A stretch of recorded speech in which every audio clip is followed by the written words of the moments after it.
Hello, ladies and gentlemen. My name is not Matt Burns, but it is James Irvine. Welcome to the Burning Truth. I like that intro. Do you? It's spicy. Very spicy. Now it feels like I've got a porcupine in my throat. Why do you sound like the guy from Independence Day? You know, the one that when the attack happened, just went, "Oh fuck." Yeah. He's sounding like that. Oh, mother. I've got to ring my doctor. I've got to ring my mother. Oh, crap. But anyway, as you all heard, James Irvine did the introduction this week. So that must mean I'm Matt Burns. You sure? Yes. You sure? You sure? I'm sure. You sure? You sure? You sure? I'm 100%, and no, I haven't dropped any hammers yet. Dude. What? Dude. It's too early in the show! We're covered a little bit because we haven't actually hinted anything. I mean, we're being rude. Little brain can't handle these innuendos so early on into the show. It makes my balls and my brain want to explode. However, it's good to be back. Yes, it's good to be back whilst not looking at Matt Burns' crack. Even though he enjoys these. No. Why? Why are you coming out with these very slippery, slimy, bloody, dirty innuendos, you dirty little horrible man? What? You know what? I haven't said it. I just said... You were on about something that was very, very greasy and slippy in your hands a minute ago, and you didn't define what it was until you said, I put it in my mouth and it went everywhere. No. And it was a burger. Yes, but you didn't say that at first. It was wrong. It could be worse. You know, it was a proper edible burger. It was a burger. No, it was a proper burger. I'm pretty sure someone who listens to the show will be probably laughing at the way I've just said that. It's a proper burger. Burger. But anyway, would you do the honours, please? Yes, ladies and gentlemen, without further ado, I bring to you the Sunday 6 p.m. Watershed, and guess what? Yeah. I nearly forgot my own introduction. The following broadcast may contain language, opinions, and topics that may not be suitable for a bunch of pussies. However, I do believe that watching Cartoon Network, any show on Cartoon Network, is much easier on the eyes and ears.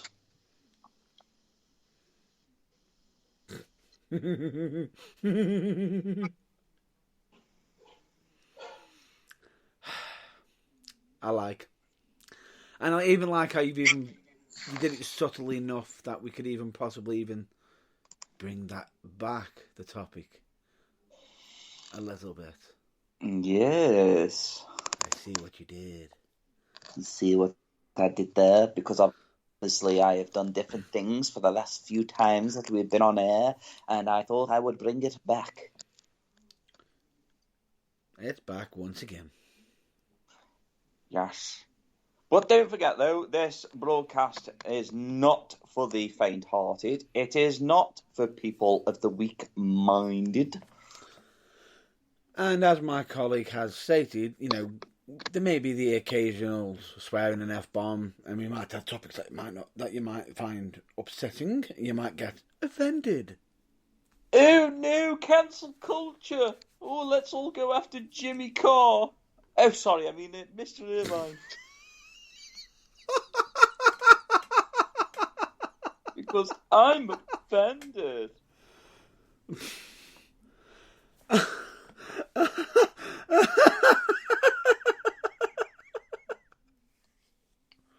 Wow. Gentlemen, if you haven't noticed, we lost Matt Burns there for a moment. Wow. What we really need to do is take a step back and rewind and find out why he has just lost his shit. Just wow. I know from time to time we borrow from, real life news, but damn, that's a bit close to home. That is a bit close to home. And considering that we actually sat at mine on New Year's Eve and watched that. Yeah. Bear in mind that it had actually been on Netflix for a whole 2 months before Cancel Culture decided to try to cancel him, even though he actually predicted that would happen on. Oh, yeah, he did say, I have got a couple of career enders. But it does say, watch that show at your own peril. Your own discretion.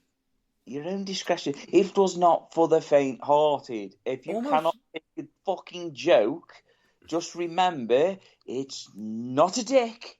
It's a joke. So don't take it so hard.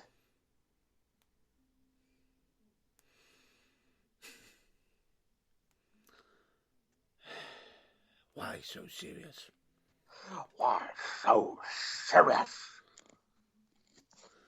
Anyway, with that being said, we, the Burning Truth, are always going to be advocates for Black Lives Matter. Yes, we are also in full support of the hashtag Speaking Out movement, and we are also good friends of the LGBTQ plus community. Nice. I was strutting with my stuff then. I was hanging with my wang out. The thing is, I was prepared just in case for you, but you got the situation handled. I got it handled. Yeah. Very handled. And of course, Some might say I have a firm grasp on the situation. That he does. He really, really does. But, of course, we need to continue. Yes, we do. Just before we continue, I just want to say that I heard an hilarious, not an hilarious joke, a hilarious joke, that somebody said that if I had another accident on the other side of my face, and I ended up having metal plates for the exact same act, that I would end up looking like Stewie Griffin. I found that really hilarious. Probably because I kept calling him Matt and Matt Callum. Because, he wasn't ready. Yeah, I thought you might get that one. I'm glad you got that one. Oh no, I got it straight away. You got it. Anyway, enough of that, pleb. What are we going to start the news with? Well, before we even get to the news, vlog? Anyone? Oh, have you done another log? I was wondering why Severn Trent had put the bills up.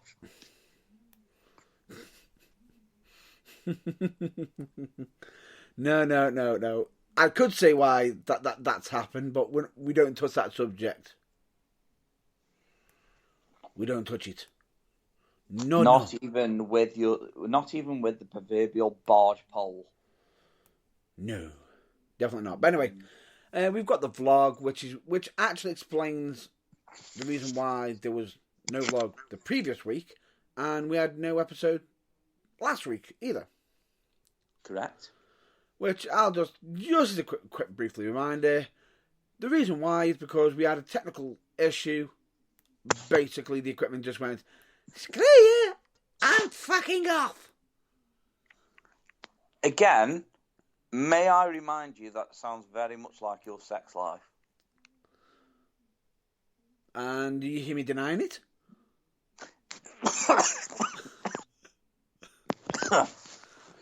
You have to excuse me. I was just about to say something and choked on my own saliva. Oh, You do that. God. You do that. But anyway, point being is, that's the reason why. So, unfortunately, we had technical issues, which is the reason why. And believe me, when I tried everything under the sun to try get the equipment working again, and it just went, nope.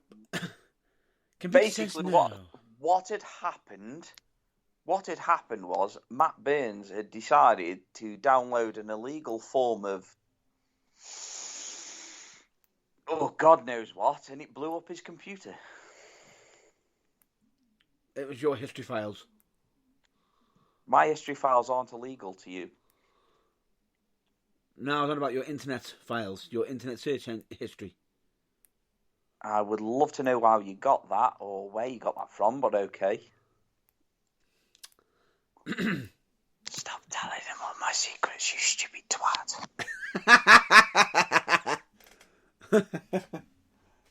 What are you being sad on me for? Because you're being sad on me. Why the fuck are we whispering? Because they can still fucking hear us. I have fucking no idea. I'm still whispering because I find it fucking hilarious.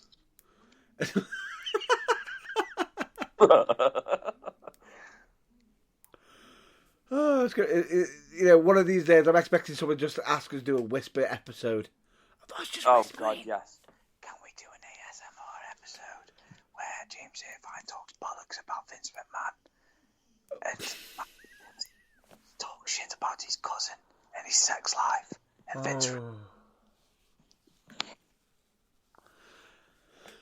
Oh, that would just be one hell of an episode. No, I think that would be a very disturbing episode, if I'm being honest. I'd be like, what the fuck is going on here? Why are they whispering? Why is he whispering? It sounds like he's an adult. Followed by you whispering, I am an adult. Don't deny that I am an adult.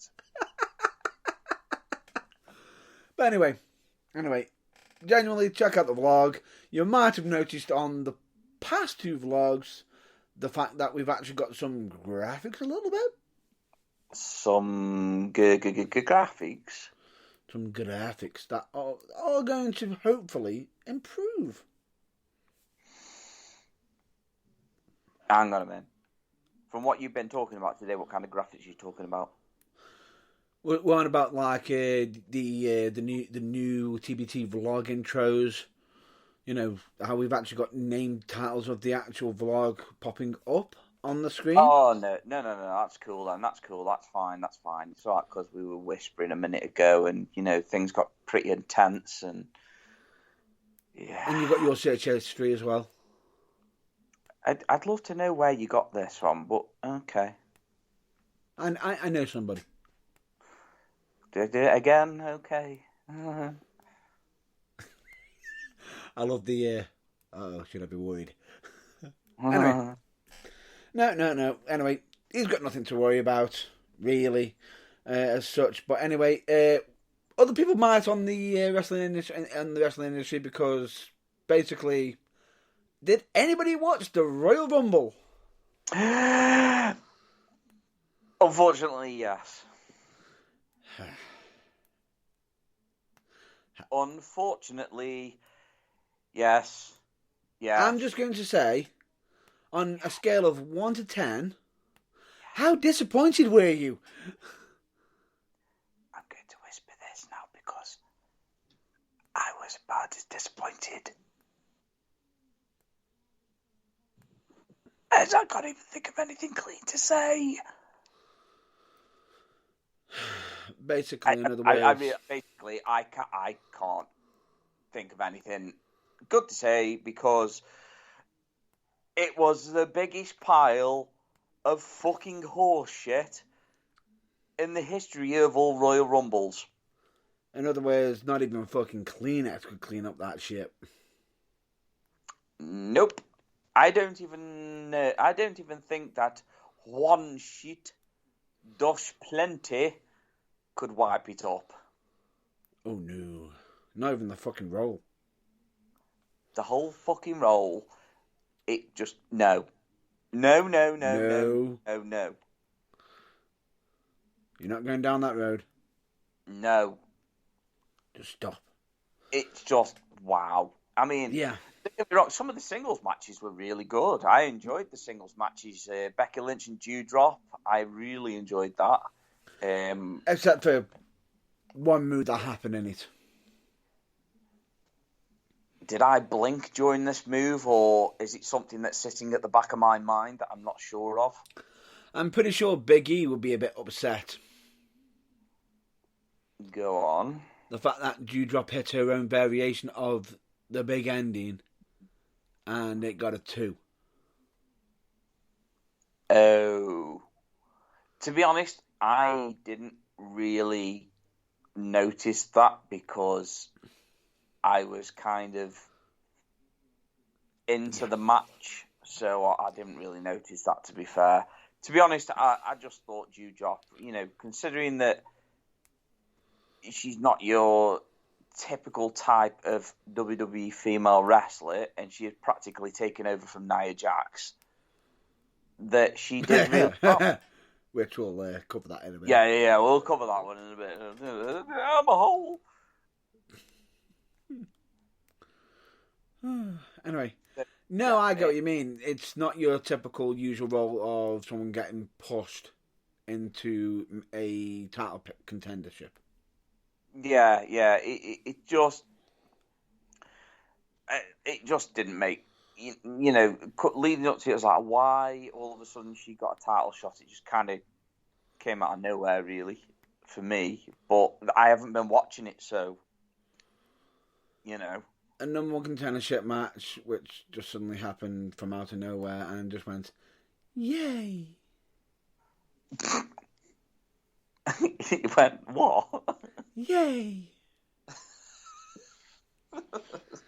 It went, yay! Just, yay! Oh, basically it was like, I don't know, it was like ejaculating into a tissue and flushing it down the toilet. It was like a, yay! Pretty much. Not sure how that's got any relevance there, but I just thought I'd throw it out. It's about as much relevance of how they're deciding on who their number one contenders is. No one fucking knows. Be careful, Matt Burns. We know what happens when you get excitable. The situation starts to get dangerous.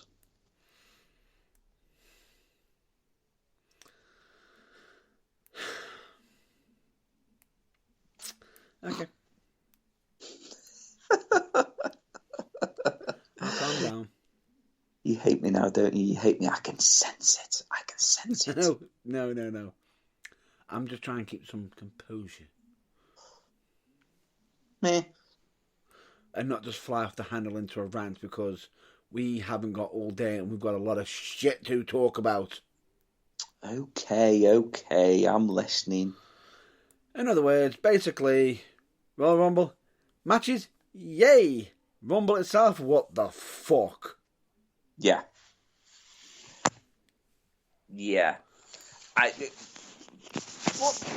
Where can I start? Shall we start with the women's Rumble? Because the singles matches, for me, okay, there was one or two that were just like, nah, not really that arsed. And ones that were in the build, it was like, who do we cheer for? But then when you actually watch the match, it's like, fuck, this is good. Yeah, exactly. And it's just there was some really good matches, and you can't deny them. But then we got to the women's Rumble. Yeah. So, shall we just... Because there's a couple of things, obviously, that are good. Floor's yours. I'll start with the things that I thought were good. Sasha Banks returning, that was really good. She already returned technically on SmackDown. Yeah, well, she returned on SmackDown, but she came out number one in the Rumble. So, Yeah. you know, for me, that's more like a return. Yeah. That was a good part. Really, really was. And then obviously you got a couple of surprise entrances and yay, Callie, who gives a fuck? With one of the worst finishes. Yeah, and then you got can we just talk about one of the really bad points that's because it's at the start of the Rumble. I can't brush over it. Melina. What the fuck? What do you mean? Why did they treat her like that? Probably because her entrance wasn't very PG. It doesn't matter. Why was she treated like that? Because this is WWE. Yeah, but why was she treated like that? Because, in my eyes, she didn't deserve to be treated like that. No, she didn't. Because that was like one of the quickest eliminations in a women's Royal Rumble thus far. Yeah. So that's the only one I want to brush over because it's like she comes back, everyone fucking loving it that she's back, and she lasted what, all of 10 seconds? Yeah. Bad WE, bad. Anyway, Even though we know plenty of wrestling geeks have probably screenshotted her entrance. oh yeah, I kind of did myself, to be Front fair. and back. Yes, very much. Which she even turned around and says that she was going to put it in her, I believe, on her banner. Nice. And that's her herself. See, that's a good point. Her entrance was fantastic. But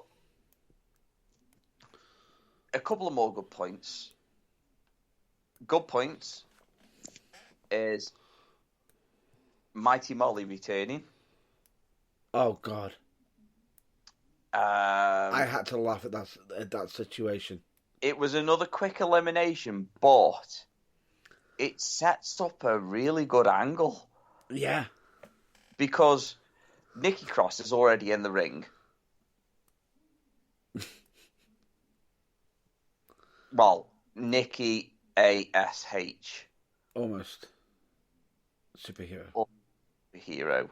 So she goes after the Mighty Molly and attacks it when she's on her intro. And gets her in the ring, eliminates her. Done. Done and dusted. Mighty Molly out the Rumble. But what I would really like to see now is something comedic, like them fighting it out for status of superhero. Yeah. You could do so much with that. You could bring back Hurricane, blah blah blah, just for just for a laugh. You know what I mean? Just for shits and giggles. Yeah. Because we all know what Molly Holly's capable of anyway. So you know. Oh, definitely. A lot of people will disagree with me on that, but I just want to see something different, something fresh. We've not seen two superheroes go at it. One that's like superhero films weren't rife back when Hurricane Helms was a big thing. I mean, come on, he beat The Rock on a fucking episode of Raw, which was hilarious. Oh yeah, it was hilarious, but you know, it's like the story that he tells of The Rock calling him, saying that he's getting put over, and he was like, "What? You taking a piss?" I've seen that. It's like, no, really, you're winning. Seriously? It's like, seriously, what? But anyway, so we got Mighty Molly, and we could have Nikki ASH, which technically they could actually return her to Nikki Cross now,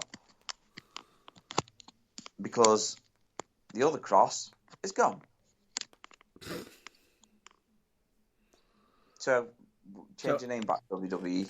So basically, the whole reason why they changed her name was because of Karrion Kross, who they decided to put in a gimp outfit and go, it's not working, we're going to get rid of you. And almost technically ruined Nikki Cross, who became Nikki ASH. Yes. And supposedly it's her idea. But anyway, we were rambling. So that was a good thing. That was a good angle that could be set up, but it gives Nikki Cross a feud and, sets her up for something else, even though she's been buried by Charlotte and everybody else. So, Yeah.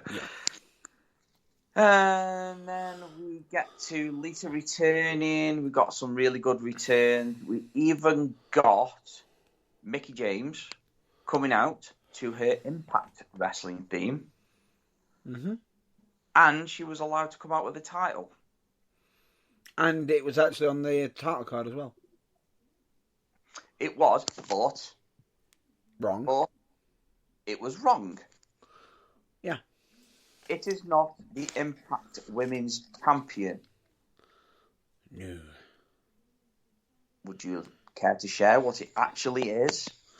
She is the Impact Knockouts Champion. Yes. Why do Impact call it that? To be different. Exactly. But the commentators didn't get the memo either. No, they didn't. But, to be fair, she had a good run. And she had... it actually carried on the heat with Michelle McCool. Do you mind if I just interrupt right now? Fine with the whole Michelle McCool thing, how they handled it. Fine. Is everything okay on your side? Yes. Because I can hear a lot of weird sounds on your mic. You don't want to know. Okay, Officer Dewey. Or Doofies. Anyway, told you not to disturb me when I'm cleaning my room. Anyway, fine with that situation. She didn't have a really bad showing, but I just don't think when they're going to be bringing somebody else in, they could have done a bit more with it. And then to have the whole Balor twins situation happen. Right, now, I'm going to disagree with you with the Mickie James thing, because the way that she was actually eliminated, she was eliminated and left looking strong. That's how I feel on it. I feel that she was actually left looking strong, because WWE could have really fucking stuck it to her. And They could have, and this is my problem. I felt as though the Balor twins did. Stuck it to her. The Balor twins did stick it to her, in a sense that they got what...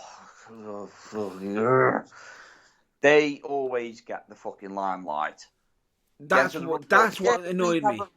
We haven't wrestled for God knows how many years. We come back like a fucking STI every so often. That's what my problem was. We come back like herpes. Now, what makes it worse is, one of them, who we know is in a relationship with a certain person at AEW, deliberately starts chanting the yes chant. Yes, I know. Then we got them both eliminating Mickie James, and what was it that one of them said? Go back and make an impact. Fuck off. But that's the thing, though. It actually makes WWE look weak, because it takes two women to eliminate Mickie James. No. I'm fine. No. I've got no issue. I don't think they've made her look weak. I just think, why are they letting wrestlers who are coming back who don't wrestle as much take that much of a spotlight? But more on that later, because wait till we get to the men's and I unleash my fucking wrath on that one. Right, so, Mickie James, like I say, I disagree with you No. I think she still. I think to a certain point. Yeah, I disagree with you to a certain point because, like you say, it's the Balor twins. They don't wrestle. One of them's supposed to actually have a cyst on the fucking brain. Yeah. So it's like, you shouldn't really be in a ring. So why are you there? Yeah, that's what I mean. It was like you just put him in to throw somebody out. I felt as though somebody else, and you know what? I'm going to retract what I said earlier and say it was against WWE a little bit actually, and just say they did allow it to have a good showing. My only gripe was the fact that I think someone who WWE wanted to look good as well to eliminate Mickie James, because Mickie James is a multiple former women's champion for WWE as well. As well as current knockout champion. As well. Which would have benefited in a way to a degree. Instead, the Balors do it and make a cheap jab. Yeah, but I think I'm not looking into that too much. You seem to be pinpointing on a comment made by the Bella twins. I am, because nobody cares. No. Before it, you got Impact, who have been hyping up the whole Mickie James situation, massively hyping it up as if it's it's going to be an absolute epic brawl, and it's the Ballas who do it. I believe, her number one contender for the Knockouts Championship even threw a few bars at her before the moment. See, which is done cleverly. Let me just thingy here, because you seem to be like grasping at one thing and pointing at one thing. Now I know I do that a lot, but with this one, I disagree with you up to a certain point. Yeah. Like I say, I wasn't overly happy it was the Balor twins that did it. It could have been closer towards the end, with it being Charlotte Flair and somebody, the actual current women's champions. That would have made WWE look stronger. Instead, by the Balor twins doing it, it's actually making WWE look quite pathetic. Yeah, that's what I have an issue with. It takes two former legends that don't wrestle anymore. No, I'm sorry, but no, don't call them that. Please don't. Yeah, but this is what I'm saying, though. That's what they see them as in their eyes. In their eyes. I don't like the Balor twins, so, listen to what I'm saying. If it takes two, just to make you feel a lot happier about it, supposed legends of women's wrestling in WWE, because bear in mind, they were successful, but only because they've got big tits. You know what I mean? Yeah, I'm not, but they've got no talent. They got no talent. I'm sorry, but they got no in-ring talent, and I didn't rate them when they were champions, and I didn't rate them when they were wrestling together. It's nothing against them personally. I think the whole twin situation that they did a while back was a good nice little thing. They did do certain things differently for women in wrestling, but at the same time, I also felt as though they hindered a little bit. Yeah, they did actually stop the progression, and that's where Paige came into it and completely turned it on its head, which is good. So anyway, allow me to finish. Please do. You've got two women, the Balor twins, that actually eliminate Mickie James. Now that makes WWE look very petty and pathetic by actually saying to Mickie James, "Oh yeah, it'll be the Balor twins." No, maybe Mickie James was happy about doing the job for them. You know what I mean? Maybe she was happy about that. Former women's champions knocking out a former women's champion and a current Impact Knockouts champion. So, you know what I mean? Yeah, I know. No. The issue isn't. It's the fact that it's meant. The Impact title is not as prestigious as the women's WWE title. Oh, and I'm far not. from it. So that's why I'm saying at about that level, it was probably right that somebody who was lesser than the championship level eliminated Mickie James. But like I say, WWE does not come out on top of this. It really doesn't. And this is, and one of my points is the fact that people were so shocked that they were doing the whole, Forbidden Door thing with WWE. It was like, oh, what? Didn't expect that. But how did WWE handle it? Like you said, very petty, and at the same time would have people questioning, are we going to do it again? Well, my problem is when Mickie James was let go, they sent her stuff to it. What was In a bag. In a bag, in a dirty bag, in a bin bag. In a bin bag. I mean, come on, guys. We're in fucking. When they did that, what year was it? Was it 2020 or 2021?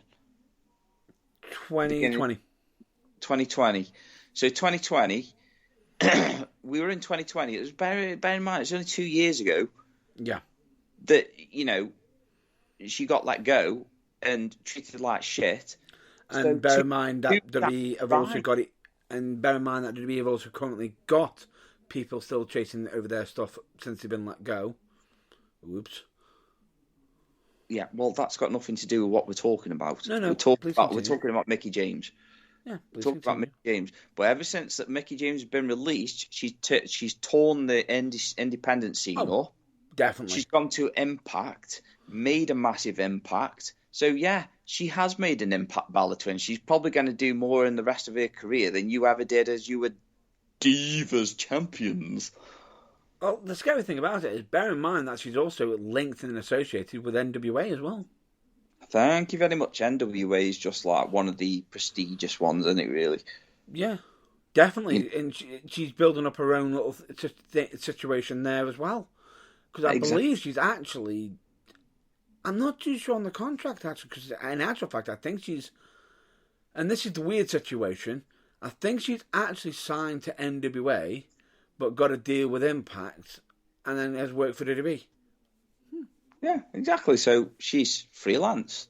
By the way, WWE, that is what you get when you hire a independent contractor. Wow! I just thought I'd throw it out there. Wow! What's that? I hit the nail on the head with a big fuck off mallet. You did, and so beautifully. And here's me thinking, am I going to have to bring that subject up? And it's like, nope, there's Irvine, bang on the money. So anyway, yeah, like I say, I wish she'd have lasted a bit longer in the Rumble, but I think she had a good run, and I do like the Michelle McCool thing.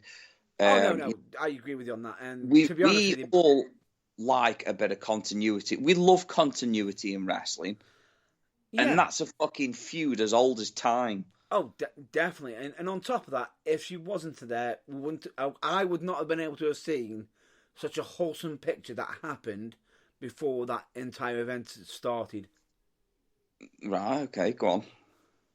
Undertaker with his little girl, his daughter, and she's walking the ropes like Taker does. What, old school? Old school on her dad. That's cool, that is. When I say wholesome picture, I mean it was like, oh wow. Can you imagine though, if Undertaker's daughter ends up taking up the mantelpiece of the Undertaker, but a women's version, and Vince McMahon or fucking that absolute fucking bell-end Nick Khan decides to turn around and say, yeah, but we're taking over creative control. You can just imagine the Undertaker going, no. Nope, I'd rather see her on the independents. No, I'd rather see her go to AEW. See you later. No. They go for Vince. Vince, how many years have I put into this? Yeah, but Vince. No, I don't even think of that. I think he'll just tape his hands up again. In case you don't know what we're on about, it's ask Sean. Yeah, just ask Shawn Michaels about that and not wanting to do a job for somebody. But anyway, so yeah, the rest of the Royal Rumble, it was okay until we got to the last 6. Oh my God. Oh my God. Rhea Ripley was in the ring. Happy. Doing really well, very happy, Yeah. thinking, could this be her time to shine? Charlotte Flair, no. She can't catch a break with Charlotte Flair, can she? Oh, no. How can she possibly catch a break with Charlotte Flair? If you were Charlotte Flair, surely you'd be sitting there going, look, man, can you just cut this woman a break? I've beaten her. You've put me out. You booked me to beat her for 2 or 3 championships and make her look extremely fucking stupid. Yep. So come on, let's cut her some slack a bit. Oh no, let's chuck her out the Royal Rumble. No, Just be the last one to stick the boot in, and it has to be. Let me just stick the last boot in. I haven't just taken her. Every time she's had a championship, taken her reins away from her. Because that's 2 Royal Rumbles now that she's lost. But obviously, first time was against Bianca Belair. Yeah. And now it's against And then Bianca Charlotte's Belair, done it. Charlotte Flair, and it was the other last. It was in the last 4. Ronda Rousey. The winner. Yeah, Ronda Rousey. Sorry, I was just trying to think then. Yeah. Bear in mind that when I saw that, and I was like, really? You haven't taken enough from her, Charlotte? You're making her bow down to you again. Yeah, exactly. And that just pisses me off. Which also highlights what Toni Storm was on about, on one of the reasons why she left. Yep. So Toni Storm comes out and tells all these home truths about this kind of stuff. WWE deny it. Charlotte Flair denies it. Everybody else denies it. And then they go and do it. But we're not doing it, honestly. It's almost like them saying that they're not selling the company, but we'll get on that later. Oh, right.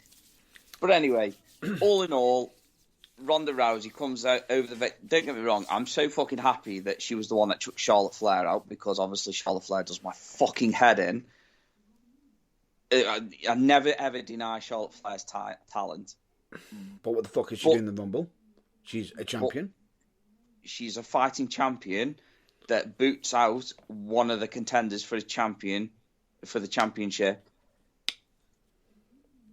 And you decide to, put Ronda Rousey over, who can't really wrestle. And has just come back. And has been paid a fat contract. A big fat contract. A Brock Lesnar contract. Oh my God. Yeah. And she's part-time. Yeah. But anyway, there was a couple of good moments in that fucking Royal Rumble, and it's just a shame that we have the predictable finish. It was either going to be Charlotte Flair or Ronda Rousey. As soon as I saw Ronda, I just went, yeah. Yeah, to be honest with you, before I even saw the event, I just went, if Ronda Rousey turns up, she's winning it. Yeah. That's pretty much where I was at with it as well. Why didn't I... And there's me sitting there thinking, in the back of my head, it's like, the one time I said something out loud and I was like, why didn't I put the bet on? Why didn't I put the bet on? Yeah, Ronda Rousey comes back, wins the Royal Rumble. I wonder what the odds were on that. Oh, God, mate. I don't know. I dread to think. If the bookies didn't know about her appearance as well. But if they did, they would have just gone whoom, straight up. Yeah. So, I wasn't happy with the Women's Royal Rumble. But compared to the men's... Wait. Can I just have an interlude? Can I just have an interlude? Because I just want to talk about something a bit good. A bit good? A bit of goodness from that event. A bitty. A bitty goodness. Because I know I'm going to be fucking ranting over the men's Royal Rumble because Goat didn't get me started because, bear in mind, it actually caused someone to be fucking fired. Yeah. That's how bad of a situation it is. Roman Reigns versus Seth. Yeah, 10 out of 10. I'll give that match. Genius fucking match. I love how Seth handled it. From the entrance and everything, the mind games. How to tell a fucking story. Yay! How to tell a story, because remember, we like continuity. And the fact that they didn't beat around the bush and mention Moxie's name. And no, we're not on about the Dean Ambrose handle. They actually called him Moxley. Yes, they actually did call him Moxley. I was actually shocked when I heard that, you know. Oh, I remember. Yeah, because you were on the Facebook whilst I was watching it. Yeah, it was like, what the fuck? Well, what did he just say? Did he just say Moxley? You asked me, you asked to confirm. It's like, did he just say that? I was like, yep. You know, after he said that, I had like this sickening feeling in the back of my head that he'd come back as John Moxley in the Rumble, and I was like, oh no, please no, because it'll ruin your career on the independent scene. Yeah. So anyway, yeah, I give Seth and Roman a 10 out of 10. Just remember, it was complete opposite last year. I fucking hated Roman Reigns. Yeah. No, 2020, circa 2020, I hated Roman Reigns, and I was fucking pissed off with Seth Rollins, always being the one that buries fucking talent. The Fiend. But you know, I give that match, it completely changed my opinion on both of them. Yeah. And I'm not gonna lie, I really fucking enjoyed that match. It set the tone.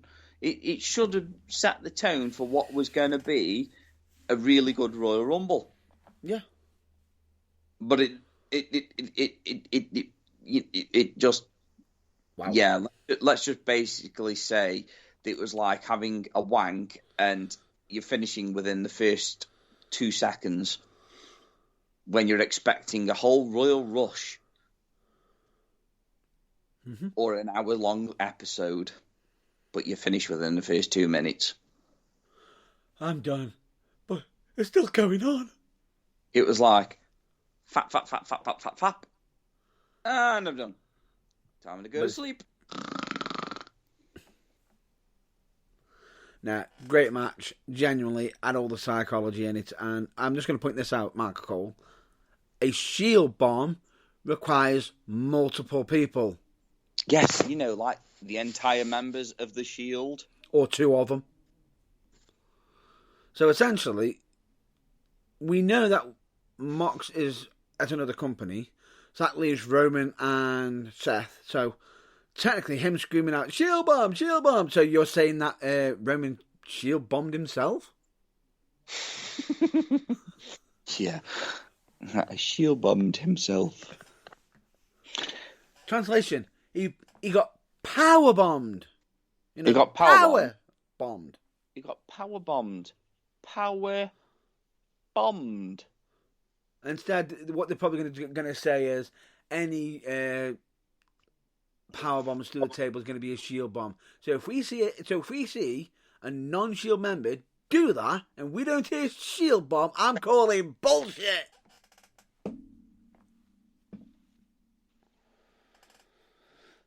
Anyway, that aside, great match. Done. Would you start us off with the nightmare that was the men's Royal Rumble? Oh God. Well, I will just mention that Bobby Lashley won the WWE Championship when Brock Lesnar was beaten up and betrayed by Paul Heyman.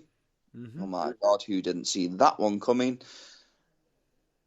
he has practically done more turns than the Big Show's whole career since Brock Lesnar's return. Yeah. So anyway, Bobby Lashley has won the WWE title. Mm-hmm. How he won it just had me go, why? What the fuck? Like, why? What the fuck's going on? It involved a Superman punch. And a spear.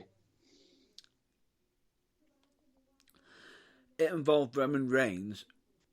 I thought to myself, why is he getting involved in Brock? I know there's unfinished business, but why the fuck would you get involved in Brock's business when you want to keep your title reign safe and keep him on Raw? Well, I will tell you why. Because the Royal Rumble, that's why. Because he wants to be, acknowledge me. You attention-seeking whore. Your attention-seeking whore, which now has just gone and literally told everyone that you are losing your title to Brock Lesnar at WrestleMania. It may even be sooner than that. It's Elimination Chamber. No. Wrong title. But we'll get on that. Oh shit, no, that was the fucking thing. You want it? WWE title. I'm getting confused. This is what I mean. It's so confusing. It's fucking stupid. Basically, when I saw the Superman punch, all I heard in my head was, you done goofed. You done goofed up, boy? Followed by another person just going, why the fuck would you do that? Followed by the reiteration of, fuck you, that's how. Yeah. So anyway, Men's Royal Rumble. Fifth 10 men. AJ Styles enters number 1. Mm-hmm. Very interesting start, actually, to be fair. I actually enjoyed the first 10 men that entered, including Johnny Knoxville. I could say so much right now, but no, I'm not. I'm going to be good. Including Johnny Knoxville. I actually thought that was fucking hilarious. Yeah. And it's literally how a celebrity should be treated coming into the Royal Rumble. He literally got his fucking ass handed to him. It just made me laugh, though. We got a jackass in the Rumble. There was some funny moments in the Men's Rumble. I'm not going to lie. It's like Rick Boogs coming out looking like fucking Freddie Mercury on steroids. Yeah, I can't get that image out of my head. But I can't get that image out of my head, but I fucking loved it. Followed by Mama just killed a man in his voice going, Mama! Mama just killed a man. Send him straight over the ropes. You know what I mean? It's just fucking hilarious. But yeah, I'm loving what they're doing with the whole jackass and with Johnny Knoxville and Sami Zayn. Sami Zayn? Yeah, because he turned up at the red carpet. The red carpet and Johnny Knoxville chased him out with a taser. with a cattle prod. No. And by the way, that's a real life event that actually happened. Yeah, that actually happened. That's like fuck, chick just got real. That's clever booking. Yeah, I was just about to say, that's clever booking, and that is how you tell a story. So I've got a feeling it's going to be Johnny Knoxville versus Sami Zayn at WrestleMania. Oh. If it isn't at the Elimination Chamber, it needs to be at WrestleMania. I'd love that. I really would. Because obviously it's going to be like a 2-day spectacular bonanza bullshit thing again. So you may as well just fucking put some filler in it, like Johnny Knoxville versus Sami Zayn. It's a bit of comedy. You know what you're going to get with Johnny Knoxville. Although I will say, just a sidestep here, have you seen the trailer or one of the clips for the latest Jackass film? Yes, I need to go and see it at the cinema. No, I don't want to watch anymore because no, I don't want any spoilers. So you don't know about the cop testing the cop? Oh, I know about that bit, yeah. Do you know who that person is that they've got involved in it? What, you mean the boxer? He's not a boxer. Was he MMA cage fighter? He's heavyweight. He's the fucking UFC heavyweight champion. The man who's notorious for knocking people the fuck out. Oh, well, you know, at least he can knock his balls into his throat then, eh? Basically, he can hit with the force. Are they bigger than a punto crashing at 40 miles per hour?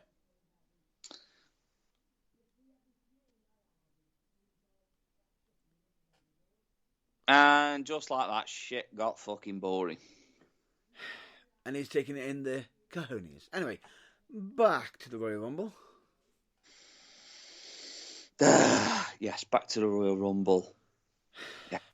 Like I said, first 10 men, really enjoyed. Johnny Knoxville, Sami Zayn. They've got a little thing going on there. But what happened to Knoxville before he was eliminated was hilarious. He gives fucking AJ a forearm. He gets one back. He gets a couple more. Gets knocked to the floor. And you get one of the Street Profits go to the top rope and give him a frog splash. That is fucking hilarious. Then he gets eliminated. Yeah. It literally, he didn't last long. But his entrance was funny as well because he couldn't take his cape off. This is the thing. You could see him struggling. It was that funny. And this is the thing. At least it wasn't another Steve-O segment. Chris Pontius and Steve-O. No, it wasn't one of them segments, which was fucking... No, not gonna go there. Knoxville knows how to conduct entertainment, and very clever guy. Do you know what? Do you want me to tell you what I think? And now this is all checks payable, WWE, to the Burning Truth. Yep. This is the fucking idea of the century. Have Johnny Knoxville dressed up as Bad Grandpa and beat Sami Zayn. Wow. Oh, bear in mind, they even had a free publicity stunt from Wee Man, getting body slammed to a table. Yeah, and it actually got mentioned on air as well, which was funny as fuck. And in case you want to know who it was that body slammed him, it was none other than Brock fucking Lesnar. Body slammed him onto a fucking table. So it wasn't just any fucking person or any human being. It was Brock Lesnar. Fucking... Oh my God. You know what I mean? Wee Man, where is your soul? I think I left it on Brock Lesnar's shoulders. No, I thought it was like more of the here, and here. Yeah. Where does it hurt? All over. I haven't got a finger big enough to point at it. I can't move my finger to point. So yeah, like you say, it just free publicity all over between Jackass and WWE. But then again, every single time Jackass has been involved in WWE, it's been quite fucking funny. Minus the Steve-O stunt. Yeah, minus that. But genuinely, absolute genius. And I think that's one thing I will say with WWE that they've got a handle on. When they've got they usually have a good handle when they've got someone from the entertainment business involved. Yeah. To a degree. Yeah. To a degree. When they get it right, they get it fucking right. Yeah. So we move on from the first 10. Obviously, AJ lasted fucking ages. What was it, about 40 minutes? 40 plus. We had some entertaining bits in the match. I just think there were some people that were in it that shouldn't have been. Didn't make sense. Oh, why it didn't make sense is going to make sense later on when I explain who was running it. If you don't know already. No, I don't. oh, it's going to break your brain. Just continue, please. But anyway, we get down to the last. Obviously, we had funny bits like Rick Boogs coming out looking like fucking Freddie Mercury. Wait, which was are you going to go straight to the final four? Not final four, probably 6, maybe. The reason why is because I'm just going to have to interrupt here and just say, what a fucking shit show have happened. Did you know that people were going out in the wrong order? I didn't know that, no. Yeah, people were going out in the wrong order. The order was constantly changing. And basically, the order for Bad Bunny had actually changed 3 to 4 times on what was happening. So the person who was dealing with that situation ended up getting fired because they mishandled somebody and basically probably could have potentially put a bad taste in someone's mouth who's part of the entertainment business or music business with Bad Bunny by not being clear with fucking instructions of what they fucking want. Right, so dick move. On top of that, did you know that when Shane McMahon entered, he wasn't originally meant to be entering then? It was meant to be Randy Orton. No, I did not know that. Yeah, because Shane tried to supposedly, the rumour has it that he tried to say to Orton, just fucking walk out, and Orton just goes, fuck no, that's not my music. I am not going out to say, here comes the money, in my fucking hometown.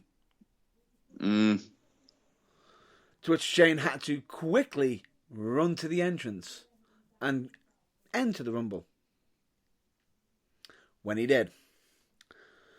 Then we got the whole debacle of Riddle and Shane McMahon. Are you fucking joking with me? Shane McMahon outstriking Riddle, a former fucking UFC fighter. Yeah, it kind of didn't make sense. That one didn't. Right. But, if you were looking at it from a WWE standpoint, as a fan of WWE, you would also know that Shane McMahon has stood toe-to-toe against people like The Undertaker, etc., etc. So, oh no, from a WWE standpoint, if you're a WWE fan, it makes sense. But if you're looking at it from our perspective, it fucking sucks. In actual fact, it actually pissed off Vince that did, actually. Because the person involved who was organising the Rumble caused that to happen. More on who that was later. Right? Then somehow, we get to, what, Final 6, was it? Yeah, Final 6. Shane McMahon was still in it, wasn't he, in the Final 6? Final 4, actually. Well, I've just said, was Shane McMahon still in the Final 6? And you just said no in the Final 4. Oh, so no, I he's mean, Final 6, yeah. you fucking tit. He was in the Final 6, and I'd be with it because I'm rambling, but continue. Yeah, you are fucking rambling. Shut the fuck up. You'll see why my anger is increased. I know why your anger's fucking increased. Continue. So, yes. We get down to the Final 6. Mm-hmm. Who enters last?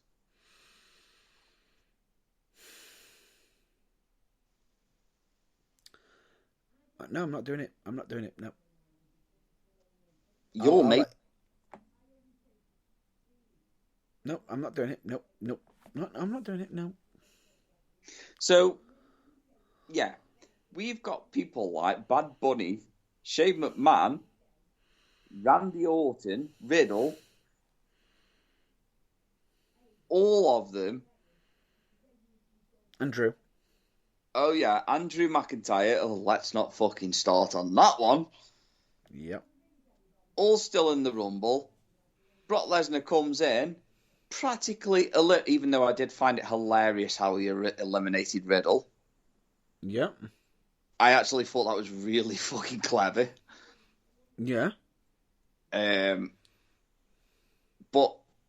he's like a one-man wrecking machine, and you just knew from the moment that his music played, you just knew that Lesnar was winning the Rumble. Yeah. And that for me was the biggest fuck-arsing slap in the face I have ever fucking had as a Royal Rumble fan. Yeah. Bear in mind, he had also had a title match on said Rumble. Yeah. So it's okay. Brock Lesnar just goes around swinging his dick about and goes, I want to be in the Rumble because I'm losing the title. So what about Seth? So where's Seth Rollins? Where's Finn Balor? Yeah. Where's fucking Edge? Oh, wait, he got stuck in a fucking pointless feud match with fucking Miz. Handbags at dawn. I'm not even getting into that match. I'm not getting into it. You're not biting? Nah, I thought so. Continue. No, not fucking biting. But anyway, so Brock Lesnar, one-man wrecking crew, eliminates everyone, comes down to the same two people that Drew won the Royal Rumble. Was that 2020? No. They went the final two in that one. But it was a big pop when he eliminated him. But yes. It was 2020. Anyway, 2020 Rumble. So Drew McIntyre wins the 20. I can't remember the 2020 Rumble, if I'm being honest. It was a bit of a fucking blur. But then again, even last year's fucking shit show was as well. Yeah. Yeah.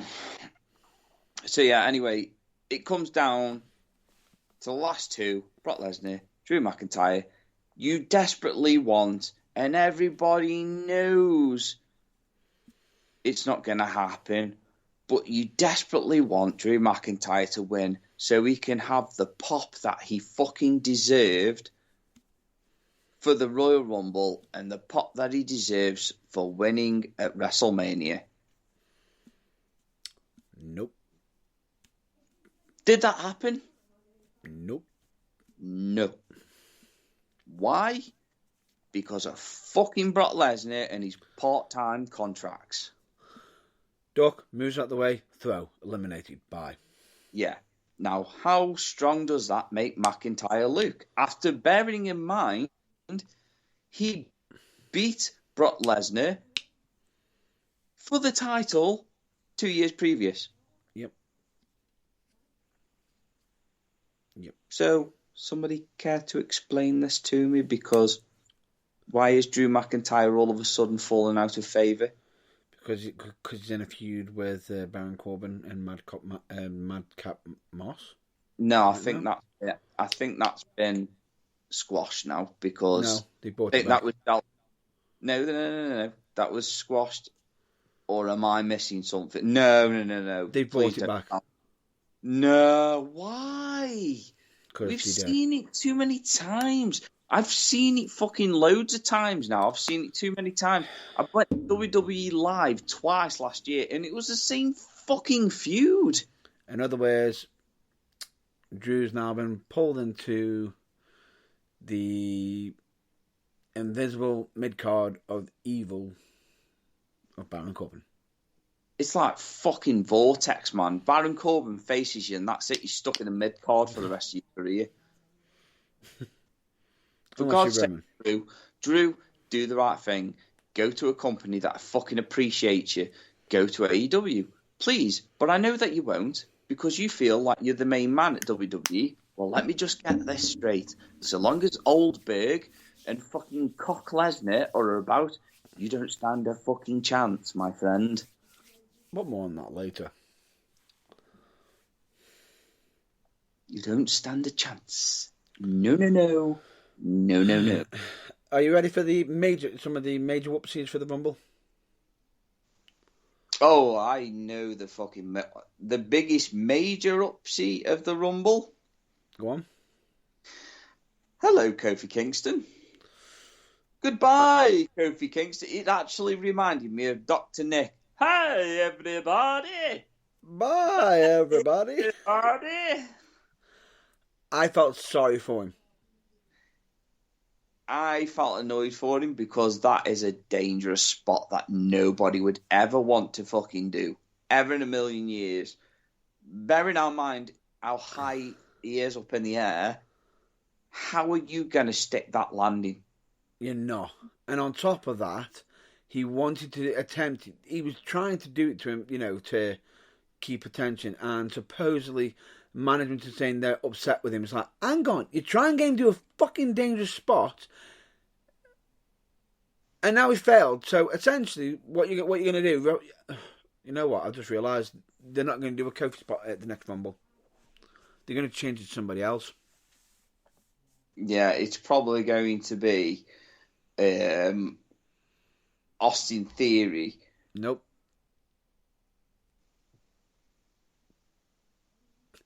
There is somebody who's going to be possibly limber enough to be able to do it. No, I'm not on about being limber. I'm just on about... I know you're on about fucking Ricochet. Nope. Because I'm not being funny, mate. He's the only guy that could do it. No, WWE will probably put it on the guy who was a former 24/7 champion. Reggie. Yeah. To give him some relevance, and Kofi go, bye, I've lost my whole meaning of life in the Rumble. So, because of wrestling, guys, not only have I lost my pectoral muscles, but I've also lost my dignity. Because I got given a spot that wasn't going to work. Yeah, it was too dangerous, that spot was. It was too dangerous. I wouldn't be surprised if he hadn't cracked a rib. On top of that, man, fair play to him for fucking trying. Oh yeah, fair play to him for trying. You can't argue with that. I believe the terminology, or the terminology... the terminology that I'm looking for. Terminology. I know, but I believe the statement I was looking for is he risked it for the biscuit. Risk it for the biscuit. His words. The thing is, that could have been a really dangerous spot. He could have been seriously injured. Genuinely. So yeah, that was botch number 1. Botch number 2. Where the fuck was Cesaro? Oh yes, that was also another thing. Where was Cesaro? What? Repeat that name again, please. Cesaro. You said Cesaro, didn't you? I did no such thing. Yes, you did. No such thing. I did not cock up. You fucked up his name. No. You did. No. And I know you did. No, I didn't. Yeah, you Stop did. lying, you fuckface. He's finally fucked up. Well, Cesaro. Anyway, point being is, where the fuck was he? He deserved more, and he really did.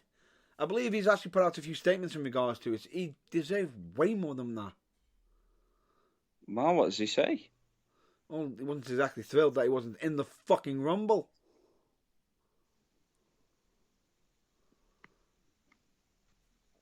That's not a happy spot, that isn't. I've not seen this. He was supposedly not happy about it, but he's towing the company line at the same time. But bear in mind that we had what we had in the Rumble, and we had also had fucking Shane McMahon. Yeah.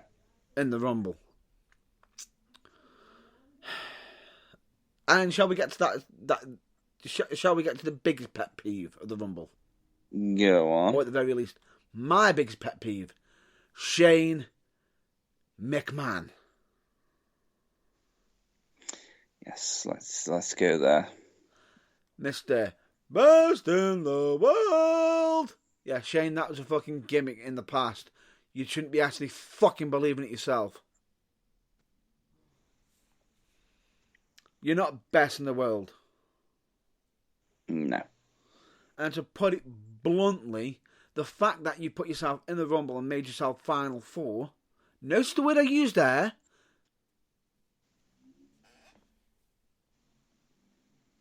Made yourself Final Four? Or didn't you notice that one? Yes, I never noticed. Do you know who was in charge of the entire Rumble? No idea. Shane McMahon. Why was he in charge of the Rumble, but yet all of his ideas were shot down from what I heard? They weren't shut down. He was actually running it. And do you know who the employee was who got fired over the Rumble? Shane McMahon. Yeah. He was like, So so quietly. Are you telling me that Shane McMahon Yeah. Brock Lesnar to win the Royal Rumble? Potentially. Bullshit. I don't believe you for 5 seconds. No, the rumour has it that he was the one who was changing the order of it that much that they ended up fucking his own entrance to the point where he's like, oh, let's fucking go out. And Orton just goes, fuck no, get your ass out there. And he went off in a huff. Because he kept changing it, which made it even worse. Because if he was meant to be in later, he couldn't point and give direction of what the fuck was meant to be happening. Because he went out too early because he fucked up the order. Oh, and you know what's even weirder? We've actually got we've actually got on good authority of who the original winner was meant to be. Drew McIntyre. No. What? Correct. He wasn't the original winner. And to be honest with you, the original winner is that out of far left field. I can never fucking see that. It's like, even I question, is that bullshit? Go on, spit it out then. Riddle.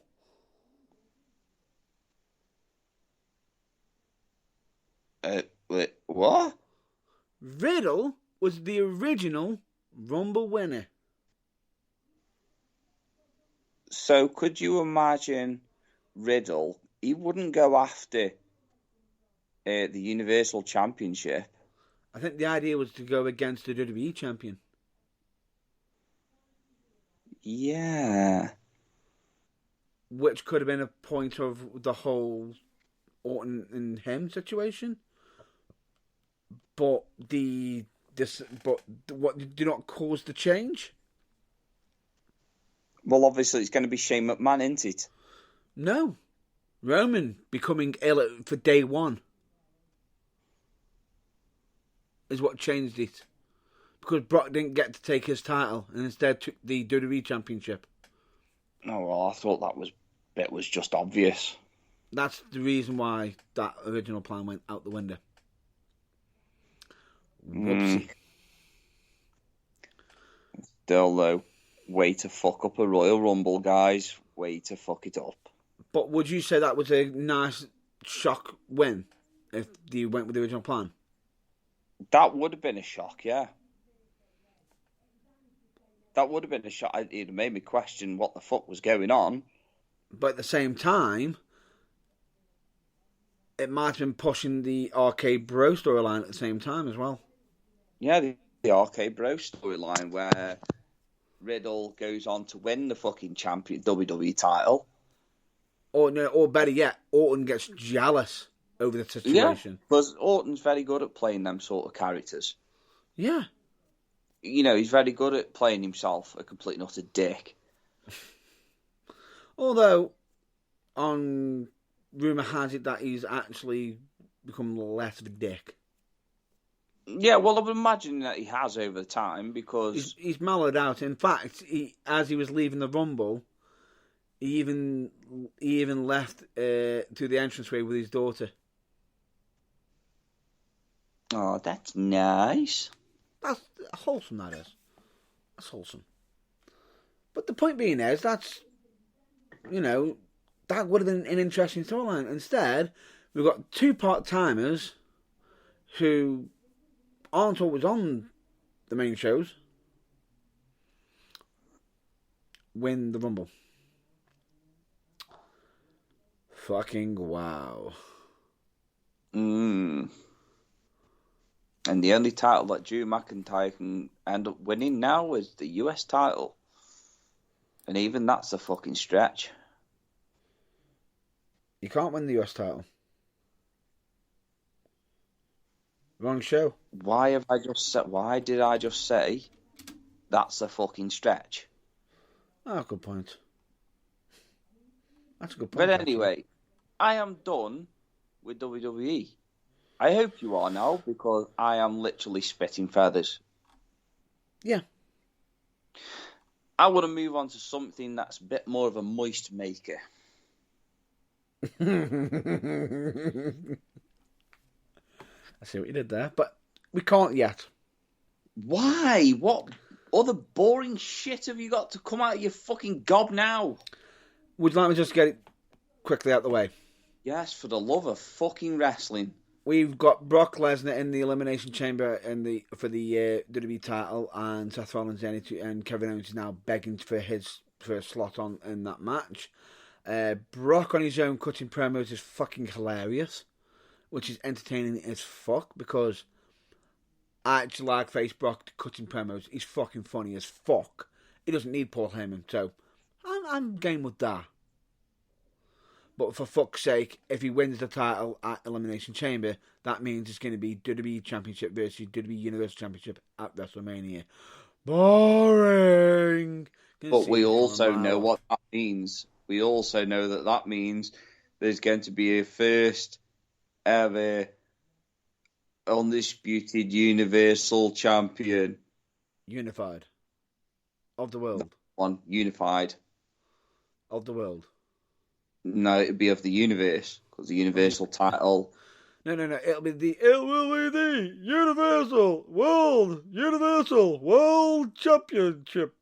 Guys, it will be the World Universal Stoke-on-Trent title.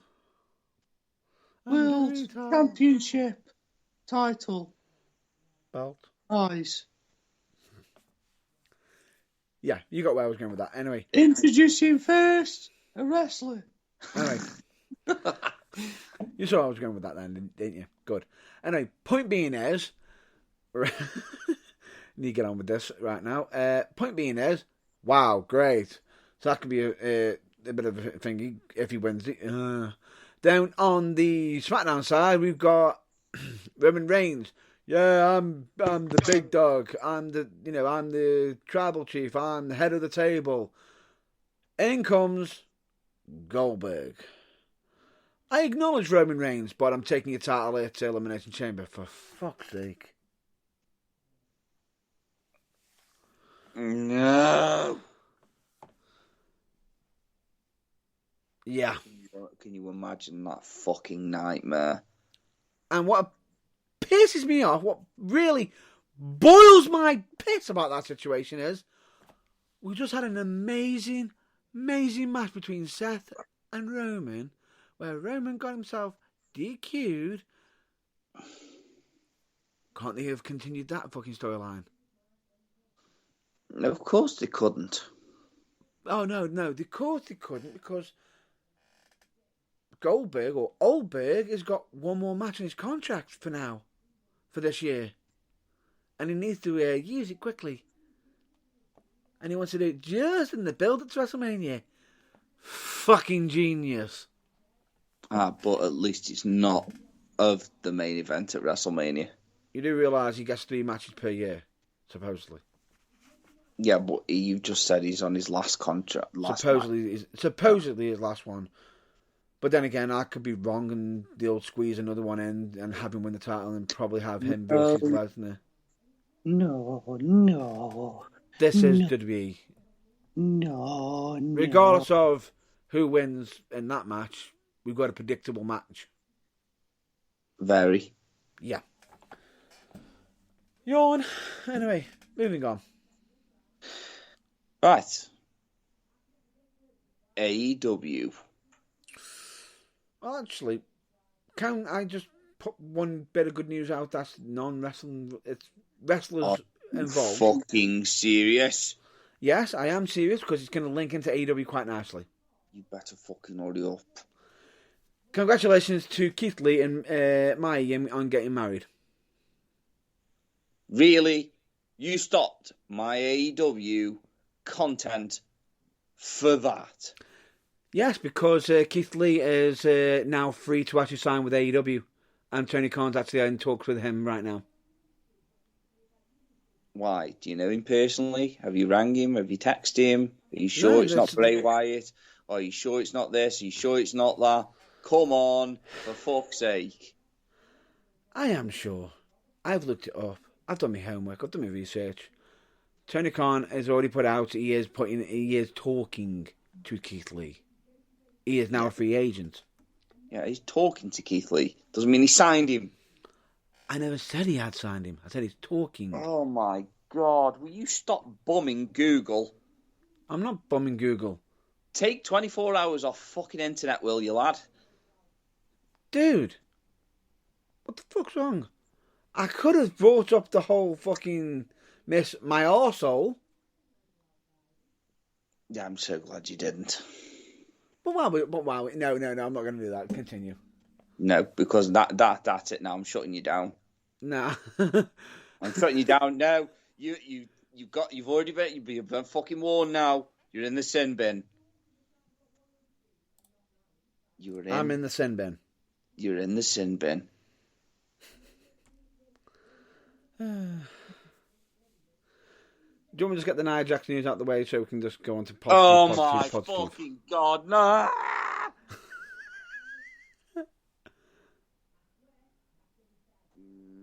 Just do it. Do it because you're not going to shut up about it otherwise. Nia Jax has supposedly got asked to go back to the Rumble. She said fuck no, and that she's not interested in coming back. And the reason why she wasn't interested in coming back is because technically, if she did come back, she was already being paid by WWE and still technically under contract because of the non-compete clause.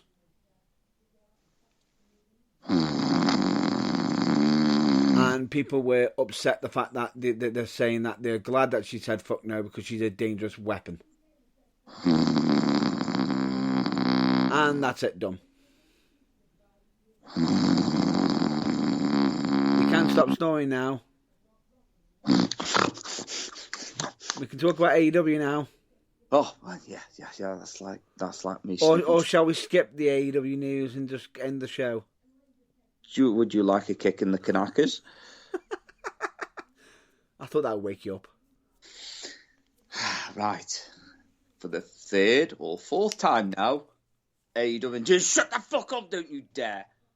What? Yeah, well, actually, I've got a bit No, I'm not saying anything. Please continue. My name's Matt Burns, I've got a bit extra news. I'll fucking give you extra news. I could say the other line, that'll probably boil you. I wouldn't even dare if I was you at this moment in time. You do realise you've actually got to have me at the UKWA for the next show. I know. I could make your life a living fucking nightmare, and you know I could. You do anyway. Well, fair enough. Anyway. So, AEW. So, we've had the return of Jon Moxley. Oh, hold up. Important meeting, have you? I don't know what's going on, to be honest. My PlayStation 5 has just decided to turn on itself all of a sudden. I just think that the whole world is against me about talking about AEW today. What the fuck's going on? What?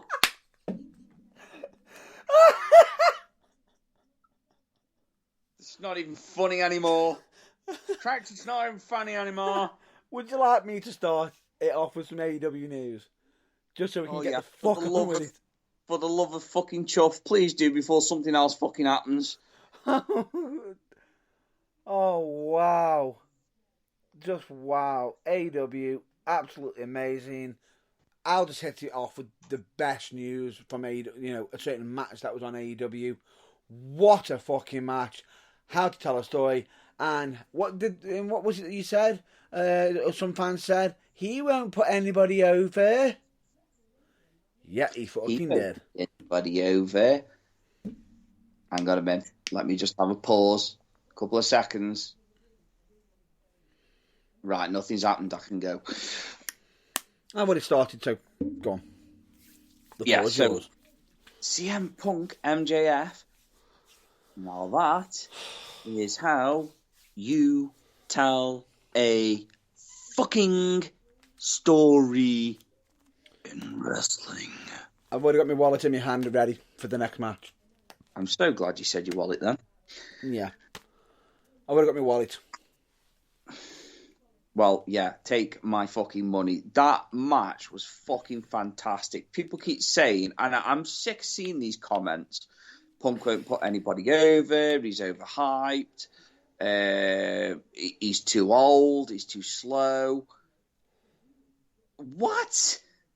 These are the same fucking idiots that are going back and saying, like, Undertaker at 62 years old still does a job. No.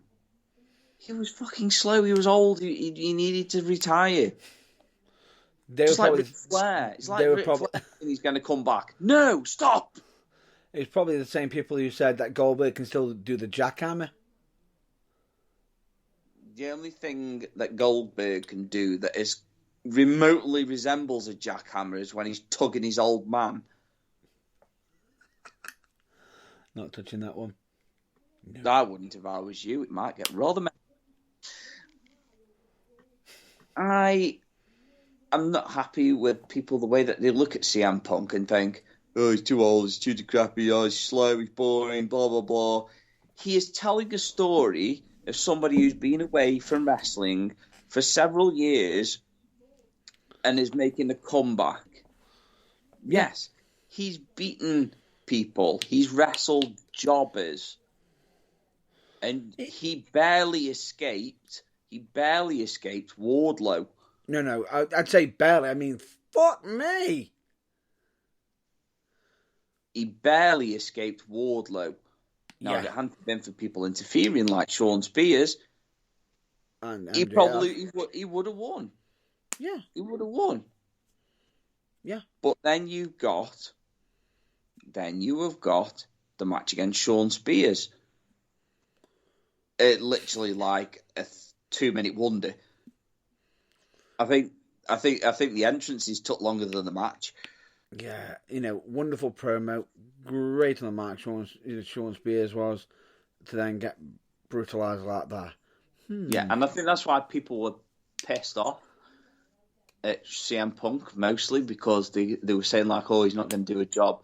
But what a way to annoy people to then literally turn around and put MJF over, and you could tell that MJF was fucking over the moon, because if you look after the pin, the 1, 2, 3 count, not only was he emotional and he had tears in his eyes, but before that he was still covering CM Punk after the 1, 2, 3 count, just like The Rock did with Stone Cold Steve Austin. And they had the moment. Is the feud done? No. Oh, no. No, it's only going to intensify. Why? Because MJF cheated to win. It wasn't clean. He thought he'd won first by using the tape to choke Punk. Yep. And genius way of fucking hiding the tape. Oh, yeah. 100% genius. And on top of that, what I thought was... It was a good way of doing it's a double bait and switch. Yeah. Genius. But we actually got to see what the referees were fucking there for. Yeah. He finds the tape after lifting MJF's arm, restarts the match for us to get Wardlow coming down and passing MJF the diamond ring. Mm-hmm. But then we get to see the diamond ring punch, which pretty much just finishes Punk off. Bearing in mind, storytelling-wise, Punk had got an injured arm and he injured his leg doing the suicide dive. Yeah. Which, by the way, if anyone thinks that was a genuine injury, you have got bamboozled by Punk. Mm. Why? Because that is fucking pure genius fucking storytelling. Yeah. He couldn't do the go to sleep because his leg was hurting. Sammy Guevara was another one that fucking did it on, was it Rampage? Oh, yeah. Rampage? Oh, Ribs. God. Oh, that was it. One of the... Isaiah Cassidy. That's it, Isaiah Cassidy. Who's also, by the way, a very good wrestler. Very good performer. Right. And that was a pure fucking brilliant match, that was. So not only did we get Punk and fucking MJF on the Wednesday, but then we got that on the fucking Friday. Here, take my money. Here, take my money. Here, take my fucking money. Philip J. Fry, take my money. Two shows, 3 hours, 1 week, pure fucking entertainment. Absolutely brilliant. Yeah.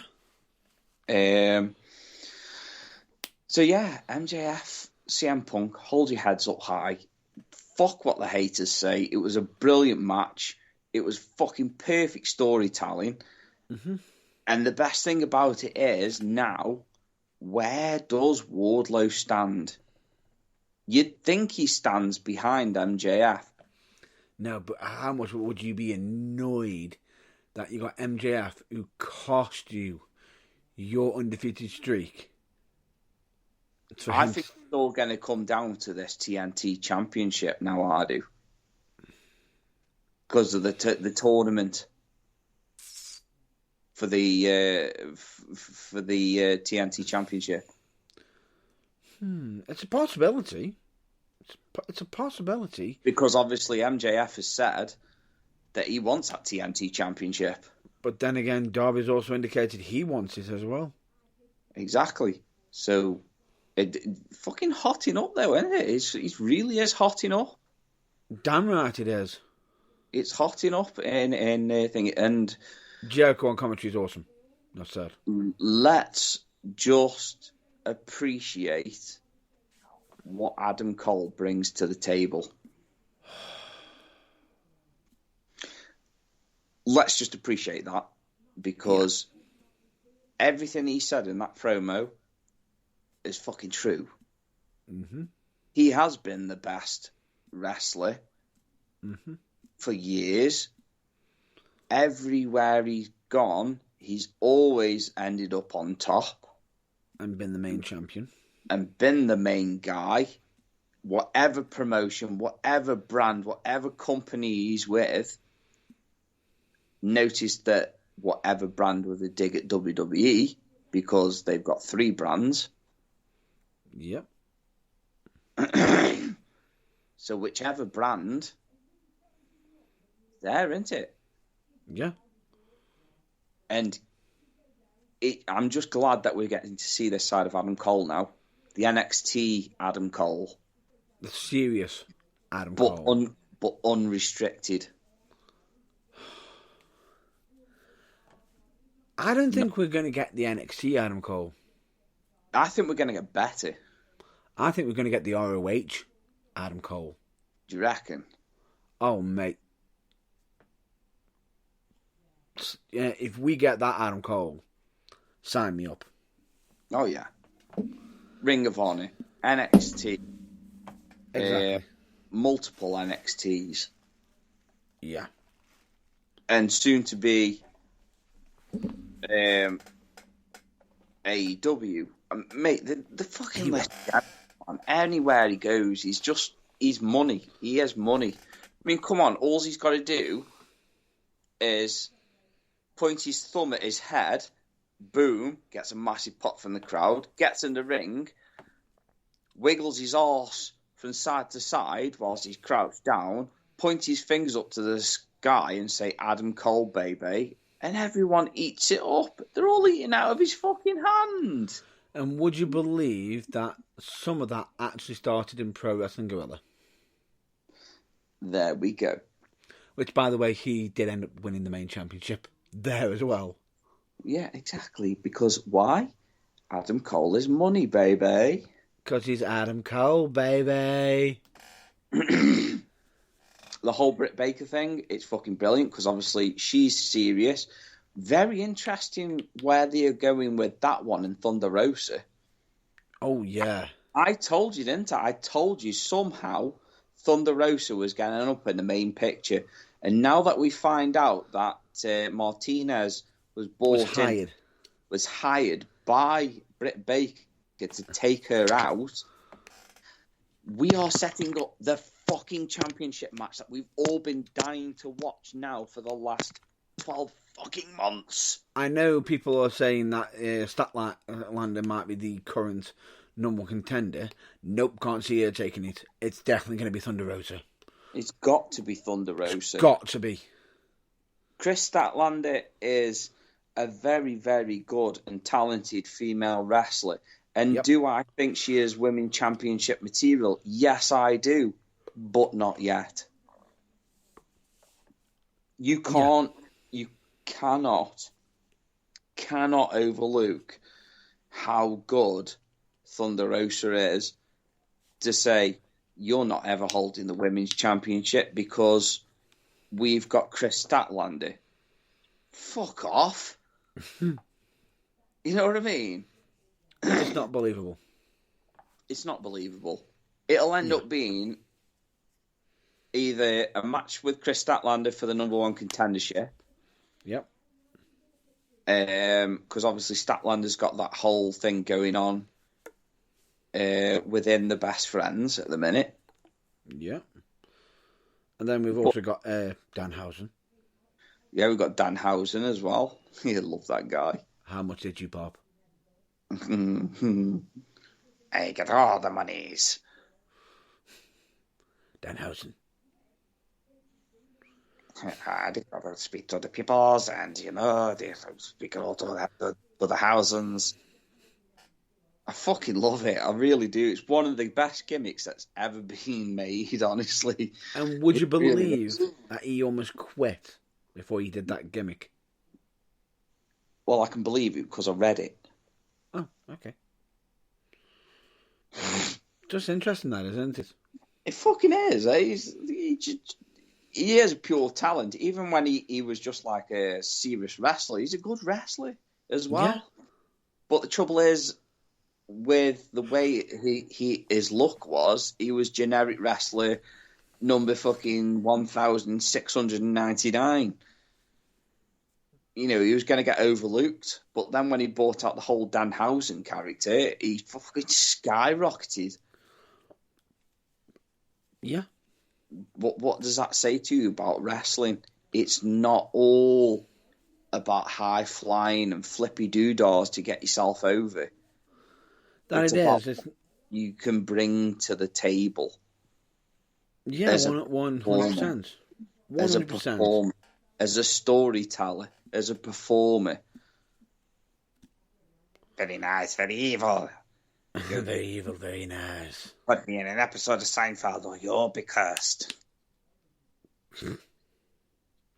Even though Seinfeld has already ended. Yeah. Even though it's already ended, Danhausen, but never mind. It's just genius. It's just genius, and it's absolutely amazing. Genius. And when he came from underneath the ring with Adam, whilst Adam Cole was trying to pull the chair from underneath under the, in the unsanctioned match, the lights out match. I know. He gets pulled from under the ring. He's holding the chair, and you're like, what the fuck? And he does the pose. Yeah, it's not just that, though. It's like, he does the pose. Very nice. Yeah, 100%. Very nice, very evil. But he does It's the brilliant. Mad Cole, the way that he sold it was just fucking brilliant. I know. 100%, 100%. And Absolutely brilliant. the fact that he thanked Brian Danielson for saying something that, as he put on Twitter, thank you, Brian Danielson, for saying nice words about Danhausen. It's just genius. And then how you got Mox there, how he reacted to him as if to, what the fuck? Yeah. Oh, that was funny as fuck, that was, when he's standing behind him and went, oh! He's fucking marks his face like, what the fuck? What the hell are you on? If not, share it. But very, very interesting, though. Very interesting storyline. Yeah.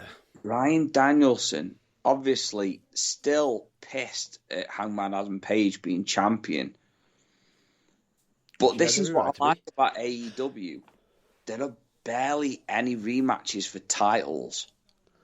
And on top of that, they blur that line so nice. Yeah, but it's not just that, though. Say if you got another shot at the title like Cody Rhodes does, it's a fresh title shot. Yeah, I know what you're going to say, and I'm not interested in it. What? Because Cody Rhodes is a fucking... Yes? No, it's right. We had a bit of a minor technical difficulty. Please continue. As I was saying, Cody Rhodes is fucking legendary, and he deserved to set a record in AEW because he can't go for the AEW title. Yeah. So why not make him TNT champion? No, I've got no issues with that. No. Because then you get the fucking stellar matches that you get, like the ladder match against Sammy Guevara for the TNT fucking unified TNT fucking title. But just do me a favour. I don't care if someone might even know or the situations. Sammy, I know you're loco. I know you're crazy. But what the fuck? Yeah. Don't ever do a swanton bomb onto a fucking ladder. That's not going to break. Unless it's fucking pre-designed to break. But, not only is your butt going to hurt, but your face nearly fucking...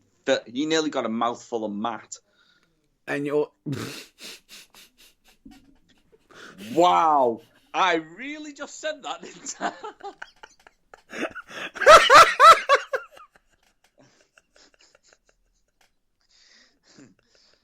So, ladies and gentlemen... Wait. Tuned in. I'm sorry, but I've got to say... just heard that Matt Burns... Yes, that is his name, and I just said that Sammy Guevara nearly got a face full of mat. That's what she said. I mean... Totally worth it. Putting the money in, putting the coins in. But wow. Honestly, this is not a pornographic fucking Spotify or Flickr or whatever fucking show. It was just an innocent comment that has been misconstrued into a filthy, filthy thought. No. Wrong. I feel dirty. And there's me sitting there. I was just about to add on to it. He's about to get some whiplash. Oh my god. No. Can we please move on? I feel dirty now.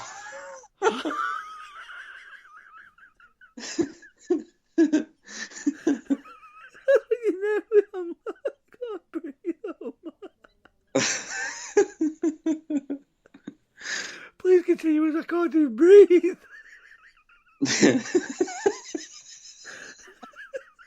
You fucking... so if you have only just tuned in, you just realised that Matt Burns has literally just lost his shit. And lost his load in Sammy Guevara's mouth.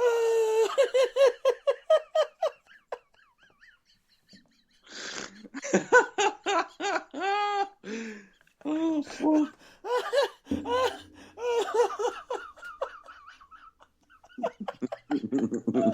Oh, God. I'm not going to lie, I feel rather dirty right Oh. now. Ooh, he almost lost his cool there. Almost, fuck off, I did. Oh dear, yeah. So let's just move on for the whole ladder spot, shall we? I'm sorry, but that's genuinely just that. You know, why do I just feel like I've just relived a certain TikTok that I've recently re-uploaded? You know, the infamous tickle moment. You know, there's two stages. I'm laughing, I'm crying, I've shit myself. Yeah. Oh my God. Oh, I'm crying. As I was saying, the whole Cody Rhodes and Sammy Guevara match was amazing. Amazing. Oh, he's having amazing matches. I think we just need to move on from Sammy Guevara. I can't help it. Yeah, I know, but amazing matches. Got plenty setting up, and generally cannot look more ready for what he's got next. On top of that, one thing I will say is the whole Cody and Brandy situation. Yeah, the whole Cody and Brandy situation. Like, you got Cody, who is literally on the verge of turning full fucking heel. Dan Lambert sticking it to him like there's no tomorrow. And Brandy actually getting fucking shit off the crowd. Pure heat as well. Pure heat. Dan Lambert's best line. Why? I don't know why you don't all just turn heel. Yeah, because fuck's sake. Yeah, I know. You know, when you've got an overraised, very conservative, open mouth, very gobshite like myself. When you're getting more heat than me, what the fuck? Yeah, and then when she starts trying to talk about him being more so at his American top team than he is, when she was abruptly cut off from chants from the crowd, to shut the fuck up. And you've got men of the year who are meant to be healed getting face stuff. Cheers. Yeah, getting fucking cheers and stuff. And I will say, the line that Brandy gave to a certain Mr. Ego, fuck me, that was a bit mic droppish. Yeah, that was kind of it. That was her best moment on that fucking segment. I'm not going to lie. That was like, ooh. Yeah, sorry, we had to smooch you, Ethan Page, because we were trying to get Josh Alexander. Yeah. Fuck! You know, you're like, whoops. I don't know what you're laughing about, Ethan Page, because we put you on snooze so we can get hold of exactly. Fucking hell. I'll be honest with you, I'm actually interested. I actually want to see Cody and Brandy in that situation, because in all fairness, Dan Lambert should really be a massive heel. But at the moment, though, he's basically doing what Punk did in WWE. He's dropping pipe bombs. Yeah, left, right, and centre. And the weird thing about it is, he's not even a fucking wrestler. He's not a wrestler. He's not a wrestling promoter. He's just a fan of wrestling. You know who he reminds me of? Go on. A better spoken Jim Cornette. I think he is much better than Jim Cornette. Way better. Jim Cornette, you know that I think Jim Cornette's a massive prick and a fucking ballend. He has his moments. Although, but also at the same time, he's been praising AEW lately. Exactly. Also at the same time, I do feel like there's quite a lot of truth in what he says, but I disagree with how he goes about it. Yeah. I mean, I can be abrupt and I can be rude and what have you, but sometimes there's just no need for what he comes out with. It's not like you're just going to walk up and just say to somebody, quit being a fucking nonce and fuck off. Yeah, which I have been tempted. I know, but no, we're professionals. We are professionals. Yeah, we're But yeah, professionals. I'm very, very interested in what's going to happen with Homelander Cody. I really, I hope he turns full heel because I love heel Cody Rhodes. Yeah. The T-shirt that he had before he lost the TNT title to Sammy Guevara again. Yeah. The T-shirt he had was face, heel, winner, with boxes next to him, and the only fucking tick was on winner. Yeah, which is clever. Very, very clever. And then that pipe bomb that he dropped before the Sammy Guevara match, that was fucking brilliant. Another fucking brilliant Cody Rhodes promo. Yep. So I'm just like, I'm very, very interested in where this is all going. And this is why I love... The only thing I'm not into right now is Hangman Adam Page as champion. I'm still not convinced. I'm just not convinced. He's got a Murder Hawk Monster, Lance Archer, that's just come back from an injury. Yeah, Murder Hawk Monster. So no fucking cans of it. But yeah, so you got Murder Hawk Monster that's come back. It could be worse. It could be an 8-man monster. Where's my fucking can of monster? Yeah, I'm not going to say the rest of that. Nope. I was close. I know. That's why. 8-man cunt. 8-man cunt. Anyway, yeah, I'm not convinced. And especially now you've got Lance Archer as his next major opponent. I like Lance Archer, but I don't like him that much. I can't see him taking the title at all. No, he is not going to take the title. As much as I do love the fact that Jake the Snake's back, and he's part of Dan Lambert's clique. Yeah. I'm really a fan of that. I think he could learn so much from that. Yeah. Promo-wise, because Jake the Snake, we all know he's fucking legendary at promos. The promo was just Jake the Snake. Enough said. Yeah. It's like when Hangman Adam Page was in the ring talking, Jake the Snake literally fucking tore him a new one. Yep. With just a few words. Yeah. And it was brilliant. And obviously, he just carried on saying that he's scared, blah, blah, blah. Fucking brilliant promo. And that's coming from a very old Jake the Snake. Yeah. You know what I mean? So if you can't learn off Jake the Snake for your promos to get yourself over, I think, if anything, Lance Archer needs to rethink his gimmick with what's going on. Yeah. I just can't see him going very far, to be honest. No. So, I just don't think he's ready for that main. Because if he won the title now, that would just take the piss out of Hangman Adam Page, if you ask me. It really, really would. Yeah, it would just take the piss out of the title. So yeah, I'm just hoping that somebody else who's more worthy comes along. Because MJF hasn't won a title on the show yet, I don't know. I don't think he's ready for the title yet. Who do I think is going to be champion?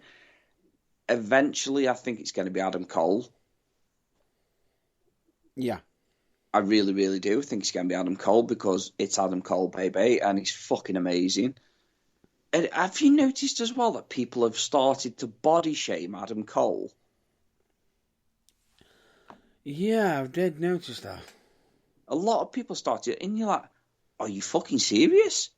just because they're not jacked up on steroids, are you trying to say they're not wrestlers now? I'm sorry, but they've got more talent in the little toe than any fucking jacked up steroid freak did back in the WWF, back in the late 80s, early 90s.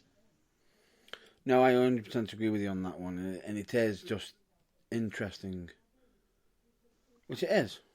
It is interesting. So, yeah, like I say, fucking wind your necks in. Stop body shaming. It's not fucking fair. You know, if he decides that he wants to look more natural as a wrestler, then let him get on with it. It all started with this body shaming in wrestling. It all started when Jericho started looking a bit more husky. You know what I mean? I'm sorry, but this is where I draw the line on it. Because I'll be honest with you, I'm not exactly small, am I? Well, I don't know. I'd heard stories. I just realised I almost set you up for the fucking line there. Never fucking mind. Yep. Never mind. I'm not a thin rake. I am a big lad. And I am. I'm husky as you... I like that. Either husky or fluffy. No, let's just stick with husky. A certain comedian would say. And yes, husky's actually more slimmer than fluffy. So I'll go with that. Yeah, thank you very much. I'll go with that. Because above fluffy is damn. I saw that dog video again the other day. I just come across it on my feed on Instagram. Damn, boy. That boy's thick, boy. He's thick, boy. It's thick. And it's a big dog, like a really, really husky dog. Which isn't just fluff. He's also fat. No, but anyway, point being is, I've heard the whole, jokes of fat burns, and I know how to fire back at that. Body shaming is not cool. No, it's not, and it causes mental health problems. So, to some people, it really, really can. So, understand, be careful with what you're saying. Yeah, true. I mean, we talk a load of shit, but we're not serious about it. So, As more, when it comes to stuff like this, though, we are serious. So, damn right. Stop body shaming. It's not cool. Even though Adam Cole isn't like a big guy or anything like that, and his top half of his body doesn't really resemble that of what you would classify as a wrestler, I can guarantee you that he is just as good as a Kurt Angle, as a Hulk Hogan. Kurt Hennig. I can guarantee you that he is way better. So get that out of your heads. And also as well, questioning the talent on AEW at the moment, whereas they may not be as big or household names, but I can guarantee you that they've got better in-ring workers and better wrestlers, better promo skills, and more freedom. Where would you want to be? And bear in mind that AEW has literally just given birth to a fucking a bloody paranormal activity, as I'd like to call it, where everyone gets fucking excited at seeing it, but don't know if it's fucking real yet or not, and that's Hook. Yeah. Where people were literally foaming at the mouth because he wasn't on Dynamite and he wasn't on Rampage this week. And by the way, he actually finds it weird that he's become part of the a part of the whole social networking pictures and everything. He says, "Why the fuck am I on social media like this?" That's what I mean. It's just creating more. For me, it's just He's just a fucking marvel. He doesn't even need to say a fucking word. And if he does speak, it's like, what the fuck? Will he ever be ready for a title in the near future? No, because he's not. In my eyes, just like Jade Cargill, I just don't think they've paid the dues yet. Give it time. So I'm just hoping. Obviously, I do like Jade Cargill. I wasn't a fan of her at first. I just thought she was just somebody who was muscly, and because she got the lady parts, that they were just looking at. But now I see her in a different light, and it's actually impressed me. But do I think she's ready for a TBS title? Not really, no. But am I happy that she's TBS champion, women's champion? I'm on the fence. I was happy with it last week, not so much this week, but her promo skills are improving. And, you know, she's got a good thing with this whole TBS at the minute. Yep. That bitch show. Yep. You know, that to me, I like. It's genius. So, you know, I'm just interested and intrigued to see where she goes. Even though she wasn't the first one to coin it. Yeah. Do you know who was? It doesn't matter though, does it?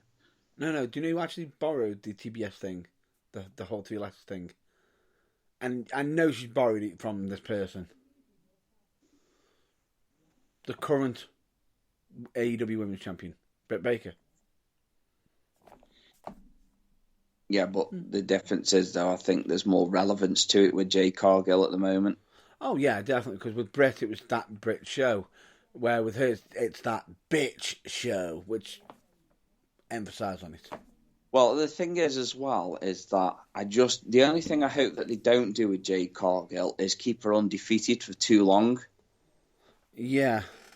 Because you got people moaning that Punk had gone undefeated. You got people moaning that Bryan Danielson was undefeated. You got people moaning that Adam Cole is undefeated, even though that loss to Orange Cassidy doesn't count. It doesn't count. Well, it doesn't, because it's a lights out match. And unsanctioned lights out. You know, so... Yep, technicality. He is right. Technicality, he's right. It doesn't count. But you know some schmuck will say, but it'll be in the history books. Still unsanctioned. Yeah, still unsanctioned. That's what the word means, unsanctioned. Unsanctioned. Yes. Look it up. Fuck faces. And we know somebody will probably look it up and start reciting it at me. But please try it. You're like, bitch, please. For some reason, I was expecting a Google reference then. Google? I was waiting for you to turn around and say, bitch, please, he's Google. Yeah, bitch, please. This man's fucking Google. Anyway, like I say, because we're getting late now. So, all I'm going to say is, Jade Cargill, she can't go undefeated for much longer. Because, I mean, I liked her promo when she said, but I'm green. Green like money. You know what I mean? That is very clever. Good wordplay. Good wordplay, very clever, good promo skills, but your in-ring work needs more attention. Yeah. But she'll get there. But at least she's not unsafe. Oh, 100%. When it looks like she's going to be unsafe, she actually manages to save it. She changes it quickly to make it safe. Yeah, exactly. And it's really, really clever how she does it sometimes. But like I say, her in-ring work needs work. Yeah. So for me, that TBS title should be on somebody like Thunder Rosa. It should be on somebody like Ruby Soho. It should be on somebody like Chris Statlander. That's a good shout out.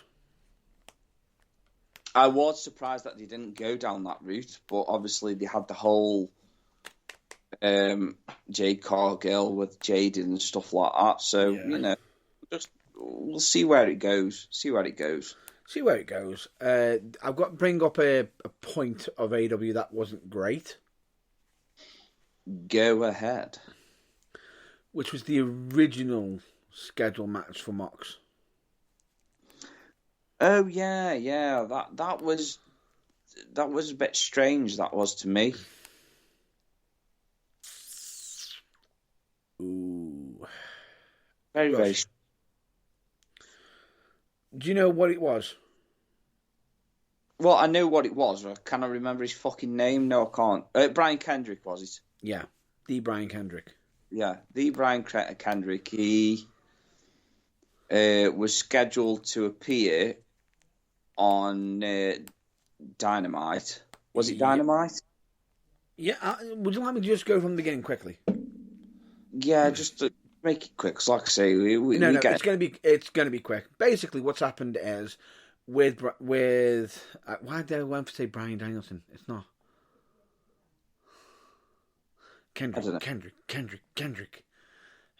Brian Kendrick was originally basically used at NXT. He was meant to be part of a certain feud with Joe Gacy, I think, and his protege. But for some unknown reason, they had him basically get thrown downstairs saying, "I'll have you in a match next week." That match didn't happen, and then did fuck all with him. And then want to know why? He wanted to hand in his notice saying, "I'm done." They then suddenly grant his release, as in he's done as in out, and then immediately he didn't even have the supposed 90-day non-compete, because technically in a way he wasn't even a competitor for WWE. So technically he could jump straight into a ring, which was clever. Then the original scheduled match was meant to be him and Moxley, was literally, announced days before, I believe it was Dynamite, which was a big shocker, got announced, and then literally a day before the event, or on the same day, there was the message of certain statements that were made on Twitter that were done by the Brian Kendrick from many years past that were very inappropriate, which, at the time, I will say, it's not cool now. It shouldn't have been cool back then. It shouldn't have been said. But at the time, nothing was mentioned to him then, but it's been brought up now. So he effectively got basically thrown off the show, and Wheeler Yuta had to fill in. Yeah, which, to be fair, I don't know exactly what was said.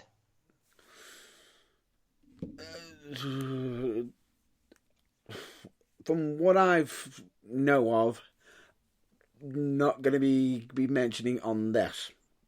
No. That good then, eh? Fuck yeah. No, not touching that subject with a 50. Well, anyway, I'm not arsed about that. All I'm going to say is probably just going to go through some counselling, because bear in mind, I believe a situation like this has happened before. Just look at Sammy Guevara. And no, and don't you dare even mention anything to do with a mouthful. Because I think, I don't want you to be mentioning Sammy Guevara at all, yes, because, nope.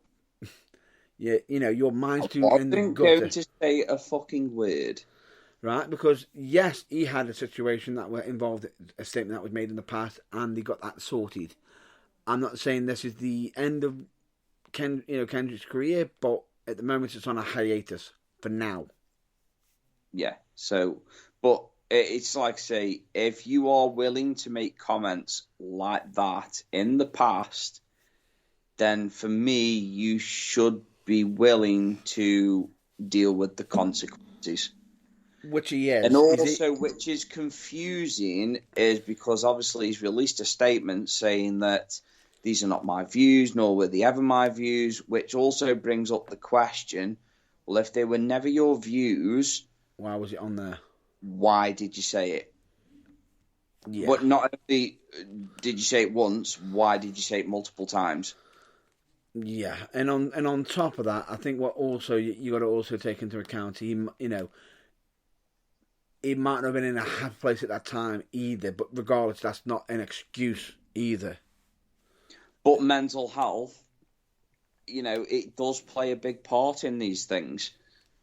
Yeah, it does play a part in these things. I might get a bit of heat for that, but it does.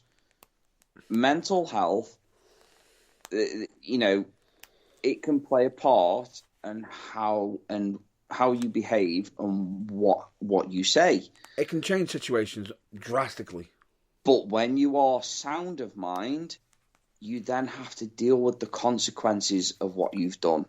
Exactly, and still, he still has to deal with them. And luckily enough, he's put out statements already, trying to.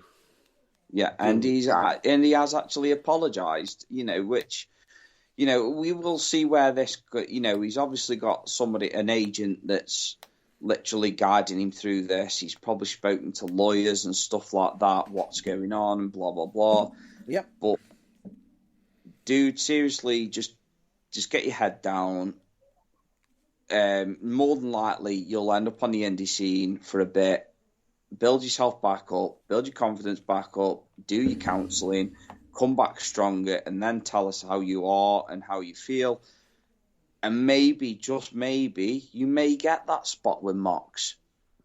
Yeah, and the funny thing about it is, it might not be anywhere near as long. Because bear in mind, just look at the Sammy Guevara situation that he had. He had a bit of a bad situation. He went to counselling in regards to it and came back. And look where he is right now. Yeah, exactly. He's TNT champion, and he's like one of the most popular faces on the show. Yeah. Rightly so, because he's fucking brilliant. He is loco.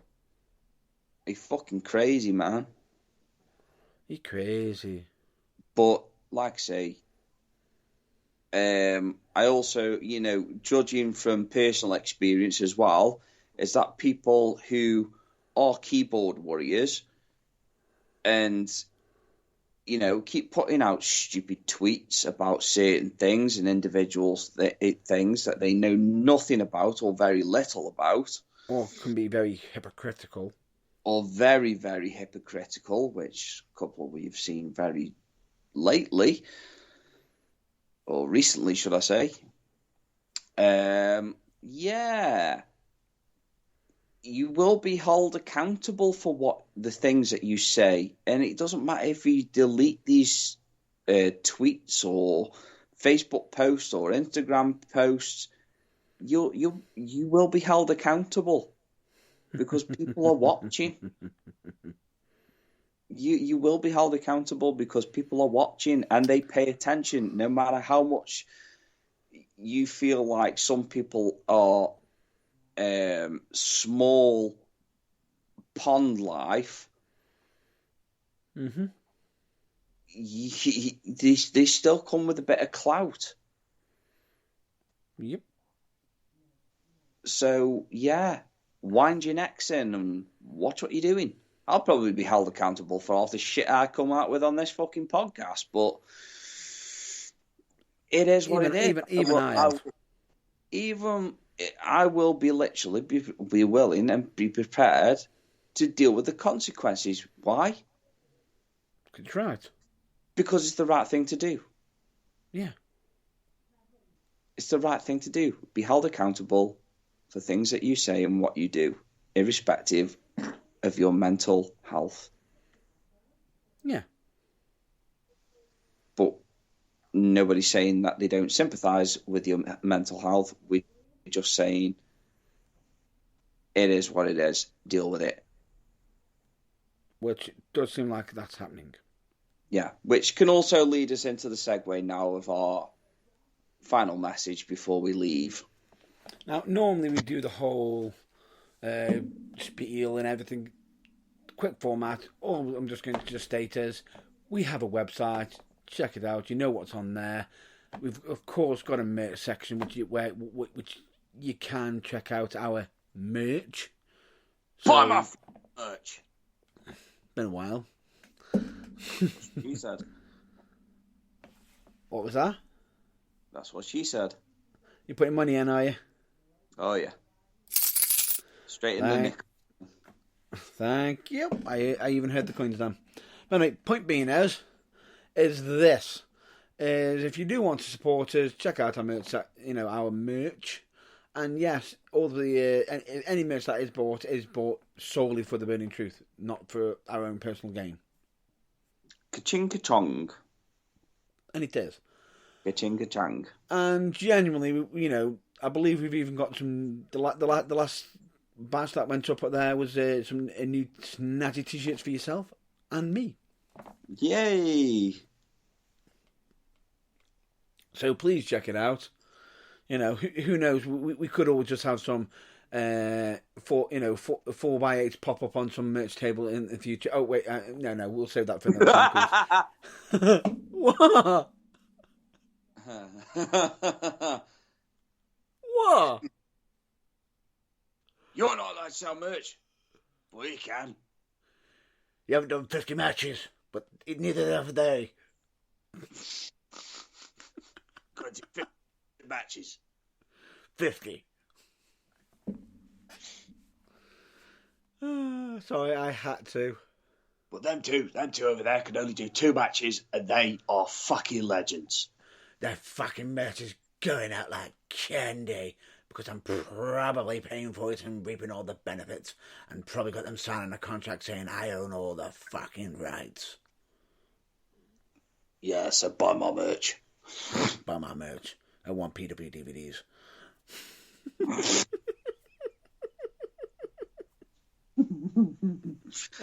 Anyway, so let's segue into the mental health. Anyway, no, genuinely, joking aside, check it out there. What we're selling there is on there, but as we said, proceeds goes towards the Burning Truth, as in actually funding the Burning Truth. Which, bear in mind, this is a lot of it is self-funded. Yeah, it is. It is self-funded.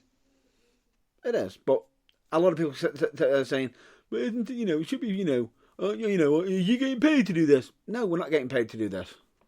No, we do this because we can. And we love wrestling. Yeah. So, whether our opinions are full of shit or whatever you think of our opinions, whatever you think. We like to entertain not just you, but ourselves as well. And if that means us talking bollocks for a couple hours on a Sunday 6 p.m, after the Sunday 6 p.m. Watershed, of course, then we will. Yeah, of course. And it's not like it's not exactly like our Watershed is we put the message in for 6 o'clock, but the usual Watershed is normally I think it's 7 or 9, is it? I believe in the UK, but doesn't matter. Neither here nor 9. Neither here nor there. But we always have we always make a statement because of the rules. Do you remember like the 9 p.m. Channel 5 shows? No, shows. No. Bullshit! You don't know about the 9 p.m. Channel 5 shows. Bullshit! You lying bastard! Oh, I'm fucking having you after the show. I'm taking the piss. Of course I do. Of course I fucking do. I also remember the certain advert where he says, "You can't kill me on this advert." Ha ha! It's before the start. Actually, you'll see it's after this time. So you're as good as dead. You bastard, Matt Burns. You're welcome. Anyway, yeah. So, but anyway, it's not like we just go and go, "What up, bitches? I'm out." What? Yes. Yeah, and we're not talking about matches involving cats either. Yeah. Even though it was a bit of a filthy trick, wasn't it? Really, it was a bit of a filthy trick, and on top of that, at least we don't have to put book matches like that because we're in so desperate for a cat either. Yeah, I know. I'm definitely not desperate for that pussy cat. Anyway, with that being said, we of course are always going to say the mental health message is so important. It's one that bear in mind. This is how serious we take mental health. Is the fact that we do it at the end of every episode. I've been stating on the vlog. I believe yourself mentioned on your vlog every time we're finishing. Correct? Ka-ching. It is a very serious matter, and mental health is important. And a lot of people mistakes it. They're thinking, "Oh, mental health. It's like just do it, just get on with it, man up, fuck off." Yeah, don't believe in them words. Don't believe in them words. Obviously, I'm part of the generation where you were told when you were younger to man up. Yeah.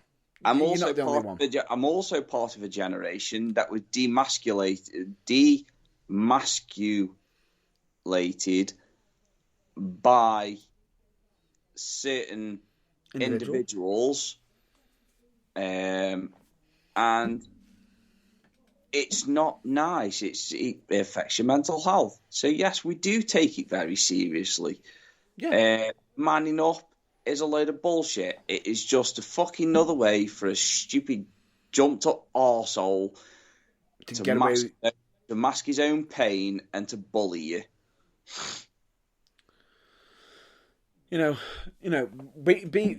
Bullying, massively against. Fat shaming, massively against. Digging on people's mental health, fuck off. There's the door, or get in the fucking bin. Yeah.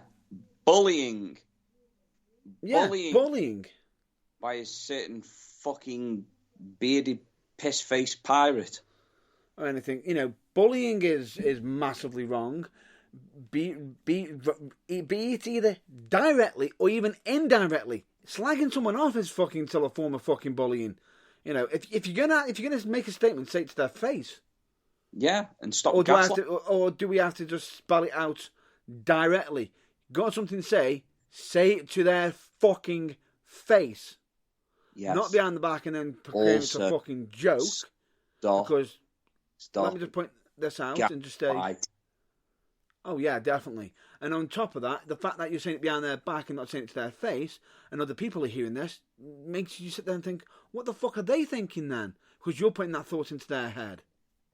Yeah, exactly. So your bullshit has a more detrimental effect than you realise. If you've got something to say, fucking say it to their face. If you want to sit there and do it online, do it in your own time, with your own group, and just go off and do whatever you want to do. But don't sit there and, bring your shit and try and force it upon others. Because I'll tell you this now, if it's me, I won't fucking stand for it, and I will approach directly. Which you have done just recently. What? Which you have done just recently. No, I'm just stating a fact. Of course I'm fucking dead. See, now you know Matt is upset because he's swearing. Yeah, I am. Because it was a bit of a moment where it was just, really? I'm having to deal with this now? Yeah. Whilst you're in your 30s. Yeah, I thought we were past the whole high school bull. Yeah, it's like high school bullshit, isn't it? It is. I still think a certain song, high school never ends. It's true. It's true. But anyway, that aside, if you are somebody who suffers with, who is suffering with their mental health, understand that it is okay to be not okay. Asking for help is never a weakness, and if anyone ever tells you to man up, tell them to fuck off. Yep. Basically, make yourself a priority once in a while. It's good for you. It's good for you. It's not just needed, it's necessary. Yeah. 100% truth. And when you ask for help, you can find out that there's more help there for you than you can ever know, and there's more care for you.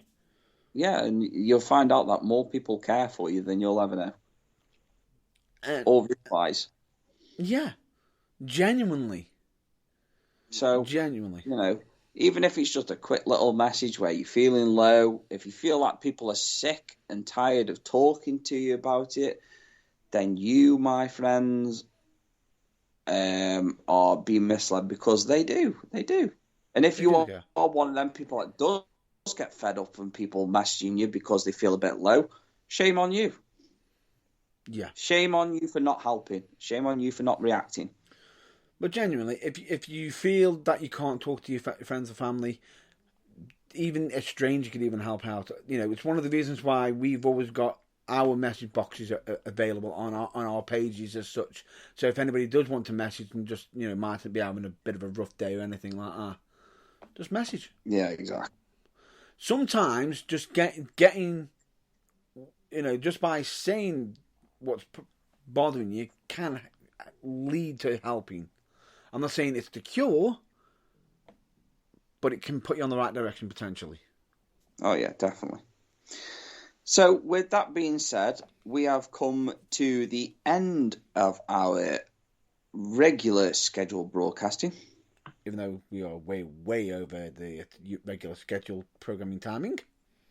Yeah, but to be fair, though, we didn't post an episode last week. True, so we're making up for it. Yeah, so we're making up for it. Obviously, we'll be back normal next week. Obviously, weather permitting. Oh no, that was just a certain DDV that likes to get booted off his Wi-Fi because it's a bit windy outside. Never mind. Never mind.